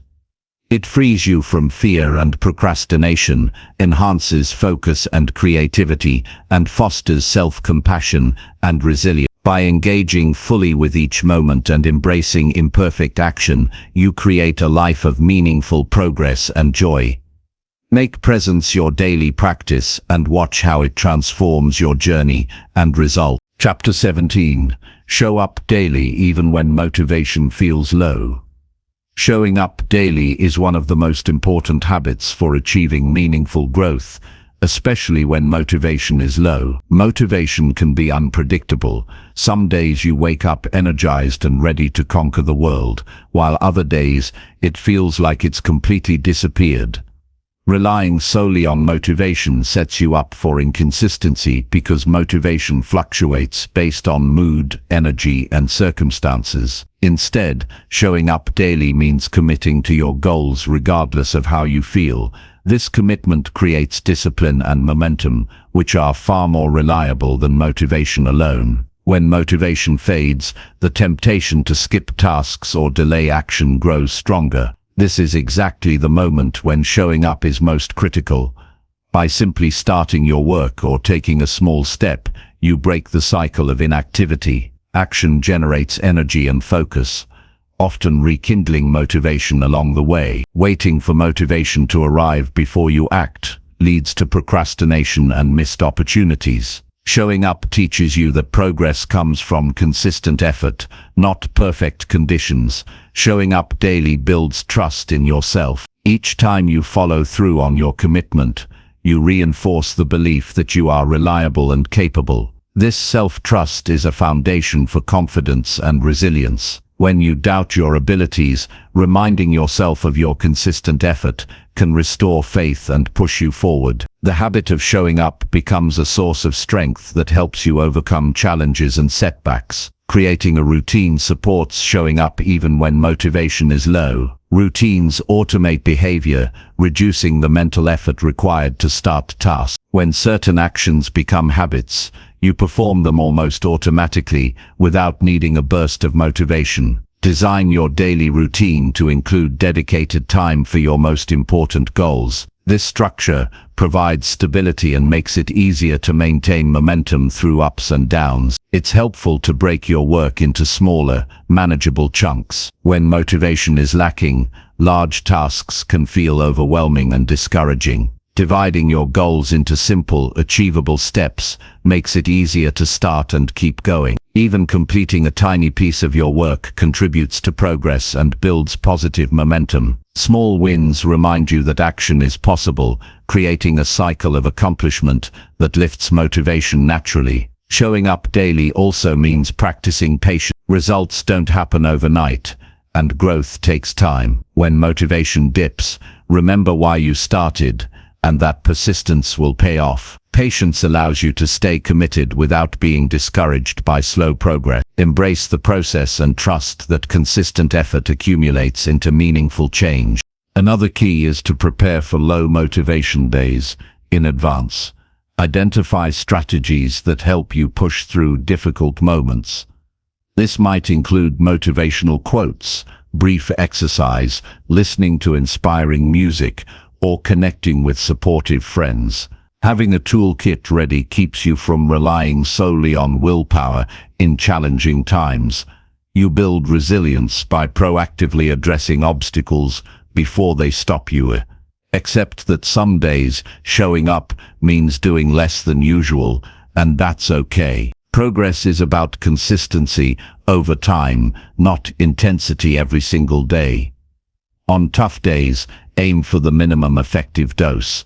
A short walk, a quick journal entry, or a few minutes of focused work. This approach keeps you engaged and prevents burnout. Showing up doesn't require perfection, it requires presence. Accountability partners or groups can boost your ability to show up regularly. Sharing your goals and progress with others creates social pressure to maintain commitment. You gain encouragement and support from people who understand your journey. Being part of a community reminds you that you're not alone and that consistent effort is valued. Celebrate your dedication to showing up daily. Recognize that the simple act of showing up, especially on difficult days, is a powerful achievement in itself. This recognition reinforces the habit and builds confidence. Gratitude for your own persistence increases motivation and makes the process more enjoyable. When you miss a day or slip up, avoid harsh self-criticism. Everyone experiences setbacks. What matters most is how you respond. Use setbacks as learning opportunities and recommit to showing up the next day. This mindset shifts focus from failure to growth and keeps you moving forward with determination. Showing up daily fosters a growth mindset by emphasizing effort and learning over innate talent or immediate success. You develop the understanding that progress is earned through practice, repetition, and resilience. This mindset helps you see challenges as opportunities rather than threats, making it easier to maintain your commitment. Keep your bigger vision in mind as motivation wanes. Reminding yourself of why your goals matter helps create emotional connection and purpose. Visualization of your desired future can reignite passion and provide clarity about the value of daily effort. Connecting daily actions to your long-term vision strengthens your resolve. Showing up also means prioritizing self-care. When motivation is low, physical and mental fatigue may be factors. Rest, nutrition, exercise and mindfulness support your energy and focus. Taking care of your well-being equips you to maintain consistency without burning out. Self-care is not a break from progress, but a vital part of sustainable showing up. Use positive self-talk to encourage yourself on low motivation days. Replace thoughts like "I can't" or "I don't feel like it" with affirmations such as "I'm capable" or "One step is enough." Language shapes mindset and behavior. Cultivating supportive inner dialogue boosts your ability to take action despite resistance. Showing up daily builds momentum that carries you through tough times. Momentum is a force that grows with continuous effort, making it easier to keep moving forward. Each day you show up strengthens this force, creating a positive feedback loop. Over time, momentum outweighs hesitation and doubt. In summary, showing up daily even when motivation feels low is essential for long-term success and growth. It creates discipline, builds self-trust, and generates momentum that drives progress. By establishing routines, breaking work into manageable steps, preparing for tough days, and practicing patience, you develop resilience and consistency. Celebrating your commitment and using support systems further strengthen this habit. Remember that progress comes from presence and persistence, not perfection or constant enthusiasm. Make the decision to show up every day and watch how steady effort transforms your goals into reality and belief in yourself into unstoppable confidence. Chapter 18. Learn from failure instead of fearing it deeply. Failure is often seen as something to avoid at all costs, but learning from failure rather than fearing it is one of the most important shifts you can make to believe in yourself and achieve your goals. Fear of failure can paralyze you, stopping you from taking risks or trying new things.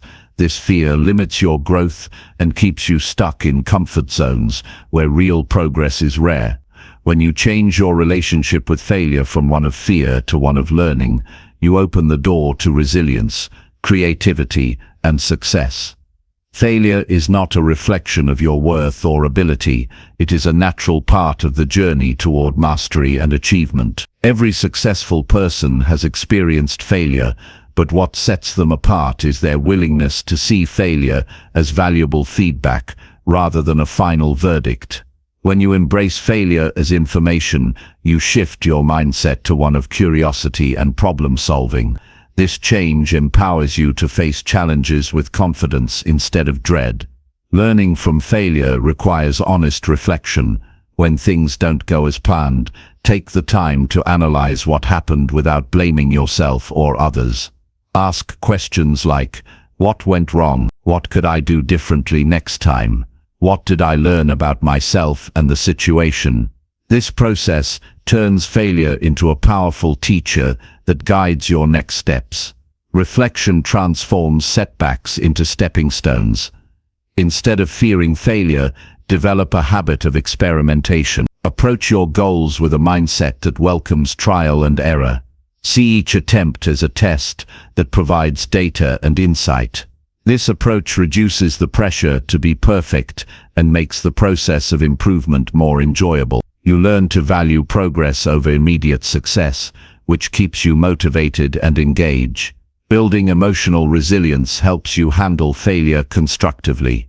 Feelings of disappointment, frustration, or shame are natural, but they don't have to control your actions. When you develop resilience, you acknowledge these emotions without letting them derail you. Techniques like mindfulness, journaling, or talking to supportive people can help you process feelings and maintain perspective. Resilience enables you to bounce back stronger. Failure often reveals hidden assumptions and limiting beliefs. When something doesn't work, it challenges your existing ideas about how things should be. This challenge is an opportunity to grow your awareness and flexibility. Question your beliefs and be willing to adjust your approach. This openness leads to innovation and deeper understanding. Celebrate the courage it takes to fail. Choosing to take action despite the risk of failure is an act of bravery. Recognize and honor your willingness to step outside your comfort zone. This positive reinforcement builds confidence and reduces the stigma around failure. When you see failure as a badge of courage, you become more willing to pursue ambitious goals. Failure teaches humility and patience. Success rarely happens overnight. It's the result of repeated efforts and learning from mistakes. Accepting failure as part of the process helps you stay grounded and realistic. Patience with yourself and the journey reduces frustration and burnout, making sustained effort possible. Seek feedback actively when you experience failure. Other perspectives can provide insights you might miss.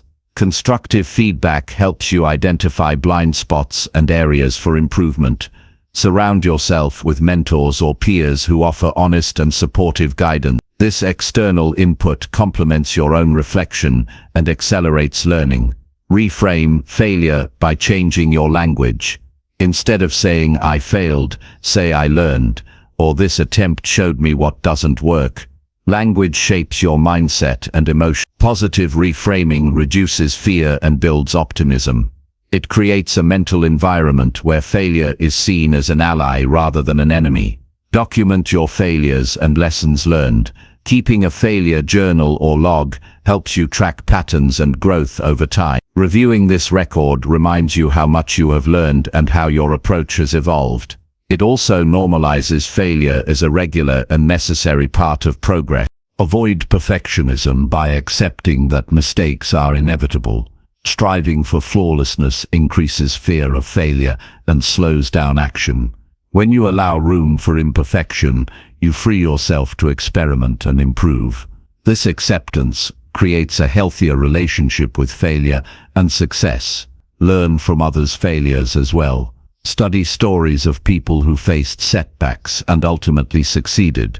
Understanding how others navigated failure can inspire and teach you strategies to handle your own challenges. This perspective reduces isolation and encourages perseverance. Develop problem-solving skills to respond to failure effectively. When faced with obstacles, focus on identifying solutions rather than dwelling on problems. Break challenges into smaller parts and tackle them step by step. This proactive approach turns failure into actionable steps forward. Maintain a long-term perspective. Failure is a moment in your journey, not the end. Keep your vision and goals in mind to stay motivated through setbacks. This perspective helps you see failure as a temporary obstacle rather than a permanent barrier. Practice self-compassion when dealing with failure. Treat yourself with kindness and understanding, just as you would a close friend. Self-compassion reduces negative self-talk and emotional pain associated with failure. It supports emotional healing and encourages a positive mindset. Use failure as an opportunity to develop new skills. Sometimes failure shows you gaps in knowledge or ability. Embrace these moments as invitations to learn and grow. Taking action to acquire new skills builds confidence and expands your potential. Failure can lead to unexpected opportunities. Sometimes what seems like a setback redirects you toward better paths or ideas. Stay open to new possibilities that emerge from failure. This openness can lead to breakthroughs you wouldn't have found otherwise. Recognize that failure is a shared human experience. Everyone encounters setbacks at some point. This understanding reduces feelings of shame or isolation. It connects you to a community of learners and achievers. Practice gratitude for the lessons failure provides. Appreciating failure's role in your growth shifts your focus from loss to gain. Gratitude fosters resilience and a positive outlook. Finally, remember that learning from failure is a skill that improves with practice. The more you engage with failure constructively, the easier it becomes to handle setbacks and keep moving forward. This skill is a cornerstone of self-belief and achievement. In conclusion, fearing failure deeply limits your potential and growth. By shifting your mindset to learn from failure, you transform setbacks into valuable lessons. Honest reflection, resilience, positive language, and seeking feedback are key tools in this process. Embracing failure with courage, patience, and self-compassion supports continuous improvement and strengthens your belief in yourself. This approach creates a foundation for achieving cool things and living a fulfilling life. Chapter 19. Keep promises to yourself to grow self-respect fast. Keeping promises to yourself is one of the quickest ways to build self-respect and strengthen your belief in yourself. Every promise you make and keep creates a foundation of trust between you and yourself. This trust is essential because your relationship with yourself shapes your confidence, decisions, and overall well-being. When you honor your commitments, no matter how small, you show yourself that you are worthy of respect and capable of following through. This internal respect fuels motivation and resilience, helping you achieve cool things in life. Many people underestimate the power of keeping promises to themselves because they focus more on external commitments. However, the promises you make to yourself are just as important, if not more so, because they reflect your values and priorities. When you break a promise to yourself, it sends a message that your goals and feelings are less important. This erodes self-respect and makes it harder to believe you can accomplish what you set out to do. On the other hand, consistently keeping these promises reinforces your self-worth and sense of integrity. Start by making clear and realistic promises to yourself. Avoid vague or overwhelming commitments that are difficult to keep. Instead, focus on achievable actions that align with your values and goals. For example, promise to spend 10 minutes each day on a project, or commit to a regular bedtime to improve your health. Clear promises are easier to track and fulfill, increasing your chances of success and the positive feelings that come with it. Tracking your promises and progress is an effective way to maintain accountability. Use a journal, app, or checklist to record your commitments and check off when you follow through. This visual evidence of your reliability boosts self-confidence and encourages you to keep going. It also helps you recognize patterns, celebrate wins, and identify areas for adjustment. When you struggle to keep a promise, avoid harsh self-criticism. Instead, treat yourself with compassion and curiosity. Reflect on what prevented you from following through and what changes could help in the future. This non-judgmental approach fosters growth and resilience, rather than shame and avoidance. Learning from setbacks allows you to improve your ability to keep promises over time. Prioritize promises that have a meaningful impact on your well-being and personal growth. Keeping commitments related to self-care, learning, or healthy habits demonstrates that you value yourself deeply. These promises build a positive feedback loop where honoring yourself leads to better feelings and stronger self-respect. This cycle empowers you to take on bigger challenges with confidence. Build your promise-keeping muscle gradually. Start with small commitments and increase their complexity as your confidence grows. This gradual approach prevents overwhelm and helps develop consistency. Each kept promise is a victory that strengthens your internal trust and belief in your capabilities. Communicate your promises to yourself using positive and clear language. For instance, say, "I will write for 15 minutes every day," instead of "I'll try to write more." Concrete language creates clarity and commitment. It also helps your mind take your promises seriously, reinforcing your motivation to act. Celebrate your successes in keeping promises. Acknowledge the effort and dedication you put into following through. Celebrations don't have to be elaborate. Even a moment of gratitude or a small reward can reinforce the habit. Recognizing your reliability nurtures pride and joy, making it easier to maintain this powerful practice. Avoid overcommitting by being honest with yourself about your time and energy. Making promises you cannot realistically keep leads to frustration and self-doubt. Prioritize quality over quantity and focus on promises that truly matter. This careful selection increases the likelihood of success and builds authentic self-respect. Link promises to your larger goals and purpose. When you understand how daily commitments contribute to your vision, you feel more motivated and grounded. This connection gives your promises meaning beyond the moment and reinforces your determination to keep them. Surround yourself with supportive people who encourage your promise-keeping efforts. Share your commitments with trusted friends or mentors who can provide encouragement and accountability. Positive social support strengthens your resolve and helps you overcome challenges. Develop rituals around your promises to create consistency.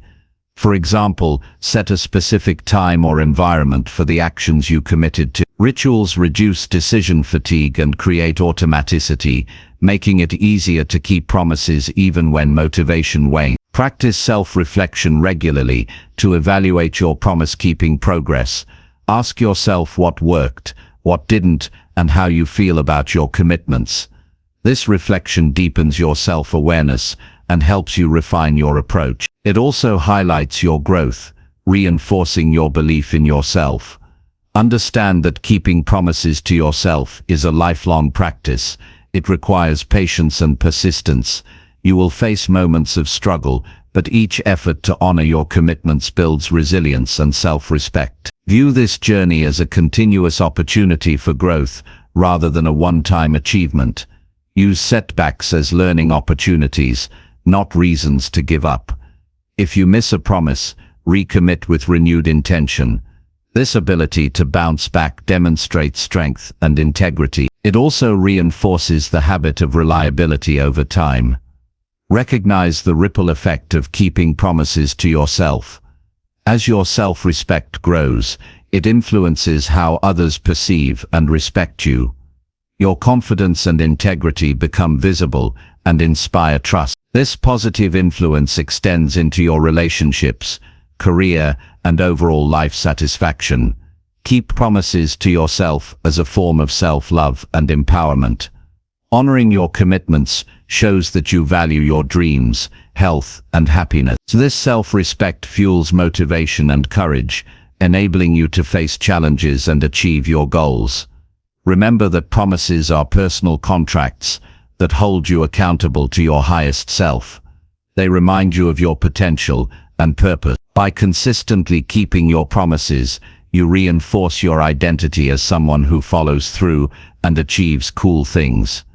In conclusion, keeping promises to yourself is a fundamental practice for growing self-respect and building unwavering self-belief. Making clear, realistic commitments, tracking progress, practicing self-compassion, and celebrating successes create a strong foundation of trust and confidence. This habit strengthens your motivation, resilience, and integrity, empowering you to pursue your goals with determination. Embrace promise-keeping as a daily act of self-respect and watch how it transforms your relationship with yourself and your ability to achieve cool things consistently.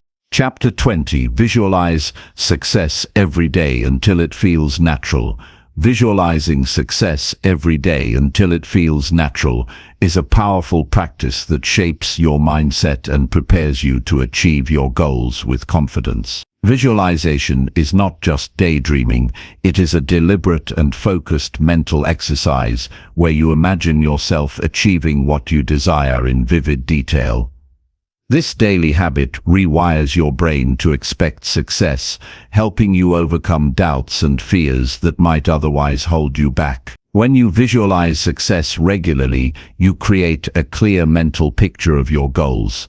This clarity helps you understand exactly what you want, making your objectives more tangible and attainable. A well-defined vision directs your energy and actions towards specific outcomes instead of vague hopes. Your brain starts working behind the scenes to align your thoughts, feelings, and behaviors with that vision. Practicing visualization strengthens your belief in yourself by building familiarity with success. When you imagine succeeding repeatedly, your mind begins to accept this success as a natural possibility rather than a distant fantasy. This acceptance reduces anxiety and increases motivation because your brain treats the imagined success as achievable reality. Over time, this mental rehearsal boosts your confidence and prepares you to perform better in real-life situations. Visualization also enhances your emotional connection to your goals. When you see yourself succeeding vividly, you experience the positive emotions associated with that success: pride, joy, excitement, and fulfillment. These emotions increase your commitment and determination, making it easier to persist through challenges. The emotional power of visualization creates a strong internal drive that propels you forward. To make visualization effective, engage all your senses. Don't just see the success in your mind's eye. Imagine the sounds, smells, physical sensations, and even the taste or touch related to your achievement. For example, if your goal is public speaking, picture the room, hear the applause, feel the microphone, and notice your calm breath. Engaging multiple senses makes the experience more realistic and impactful, helping your brain encode the vision deeply. Consistency is key when it comes to visualization. Practice this exercise daily, ideally at the same time each day, such as in the morning or before bed. Regular practice trains your subconscious mind and builds a habit that eventually becomes second nature. The more you visualize, the more natural and automatic this positive mindset becomes. Combine visualization with clear intention and action plan. Visualization alone is not enough. It needs to be paired with concrete steps toward your goals. After visualizing, outline the actions you will take to move closer to your vision. This integration keeps you grounded in reality while harnessing the power of mental rehearsal. Use visualization to prepare for potential obstacles. Imagine yourself encountering challenges and successfully overcoming them. Visualize staying calm, problem-solving, and adapting your strategy. This practice builds mental resilience and reduces fear of failure. When challenges arise, your mind is already prepared to handle them with confidence. Incorporate affirmations into your visualization practice. While visualizing, repeat positive statements that support your belief in success and your ability to achieve it. Affirmations like "I am capable," "I attract success," or "I handle challenges with strength" reinforce your mental image and create a powerful mindset that supports your goals.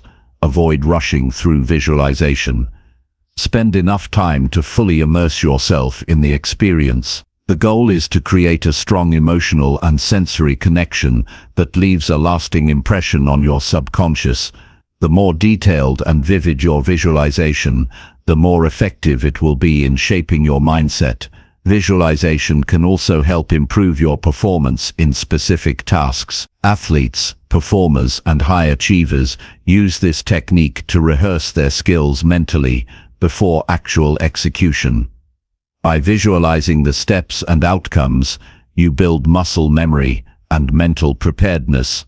This technique reduces anxiety and improves focus when it's time to perform. Keep a visualization journal to track your experiences and progress. Write down what you visualize, the emotions you feel, and any insights that arise. Reflecting on this journal over time can deepen your understanding of your goals and reveal patterns or shifts in your mindset. Journaling complements visualization by adding clarity and intentionality to the process. Be patient with yourself as you develop this skill. Visualization may feel awkward or unfamiliar at first, especially if you are not used to focused mental imagery. With regular practice, it becomes easier and more natural. Celebrate small improvements and trust that persistence will yield powerful results. Adapt your visualization practice as your goals evolve.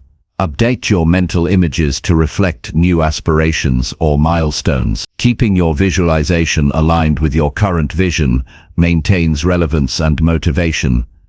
This flexibility ensures that your mental rehearsals always serve your growth. Visualizing success daily also helps reduce stress and increase optimism. When you focus on positive outcomes and your ability to create them, you counteract negative thoughts and worry. This positive mental state supports better decision-making and healthier emotional responses. Share your visualization practice with a trusted friend or coach if you feel comfortable. Talking about your vision aloud can clarify your goals and deepen your emotional connection to them. It also invites encouragement and accountability, reinforcing your commitment. Remember that visualization is a tool, not a magic solution. It enhances your mindset, but requires consistent effort, learning, and adaptation to achieve real results. Use visualization as a foundation to build habits, develop skills, and take meaningful actions that move you towards success. In conclusion, visualizing success every day until it feels natural is a transformative habit that reshapes your beliefs, emotions, and behavior. By creating clear and vivid mental images of your goals, engaging your senses, and combining visualization with intention and action, you train your brain to expect and create success. This practice builds confidence, motivation, and resilience, helping you overcome doubts and obstacles. Make visualization a daily ritual and watch how it becomes an effortless part of your mindset that supports your journey toward achieving cool things and living a fulfilled life.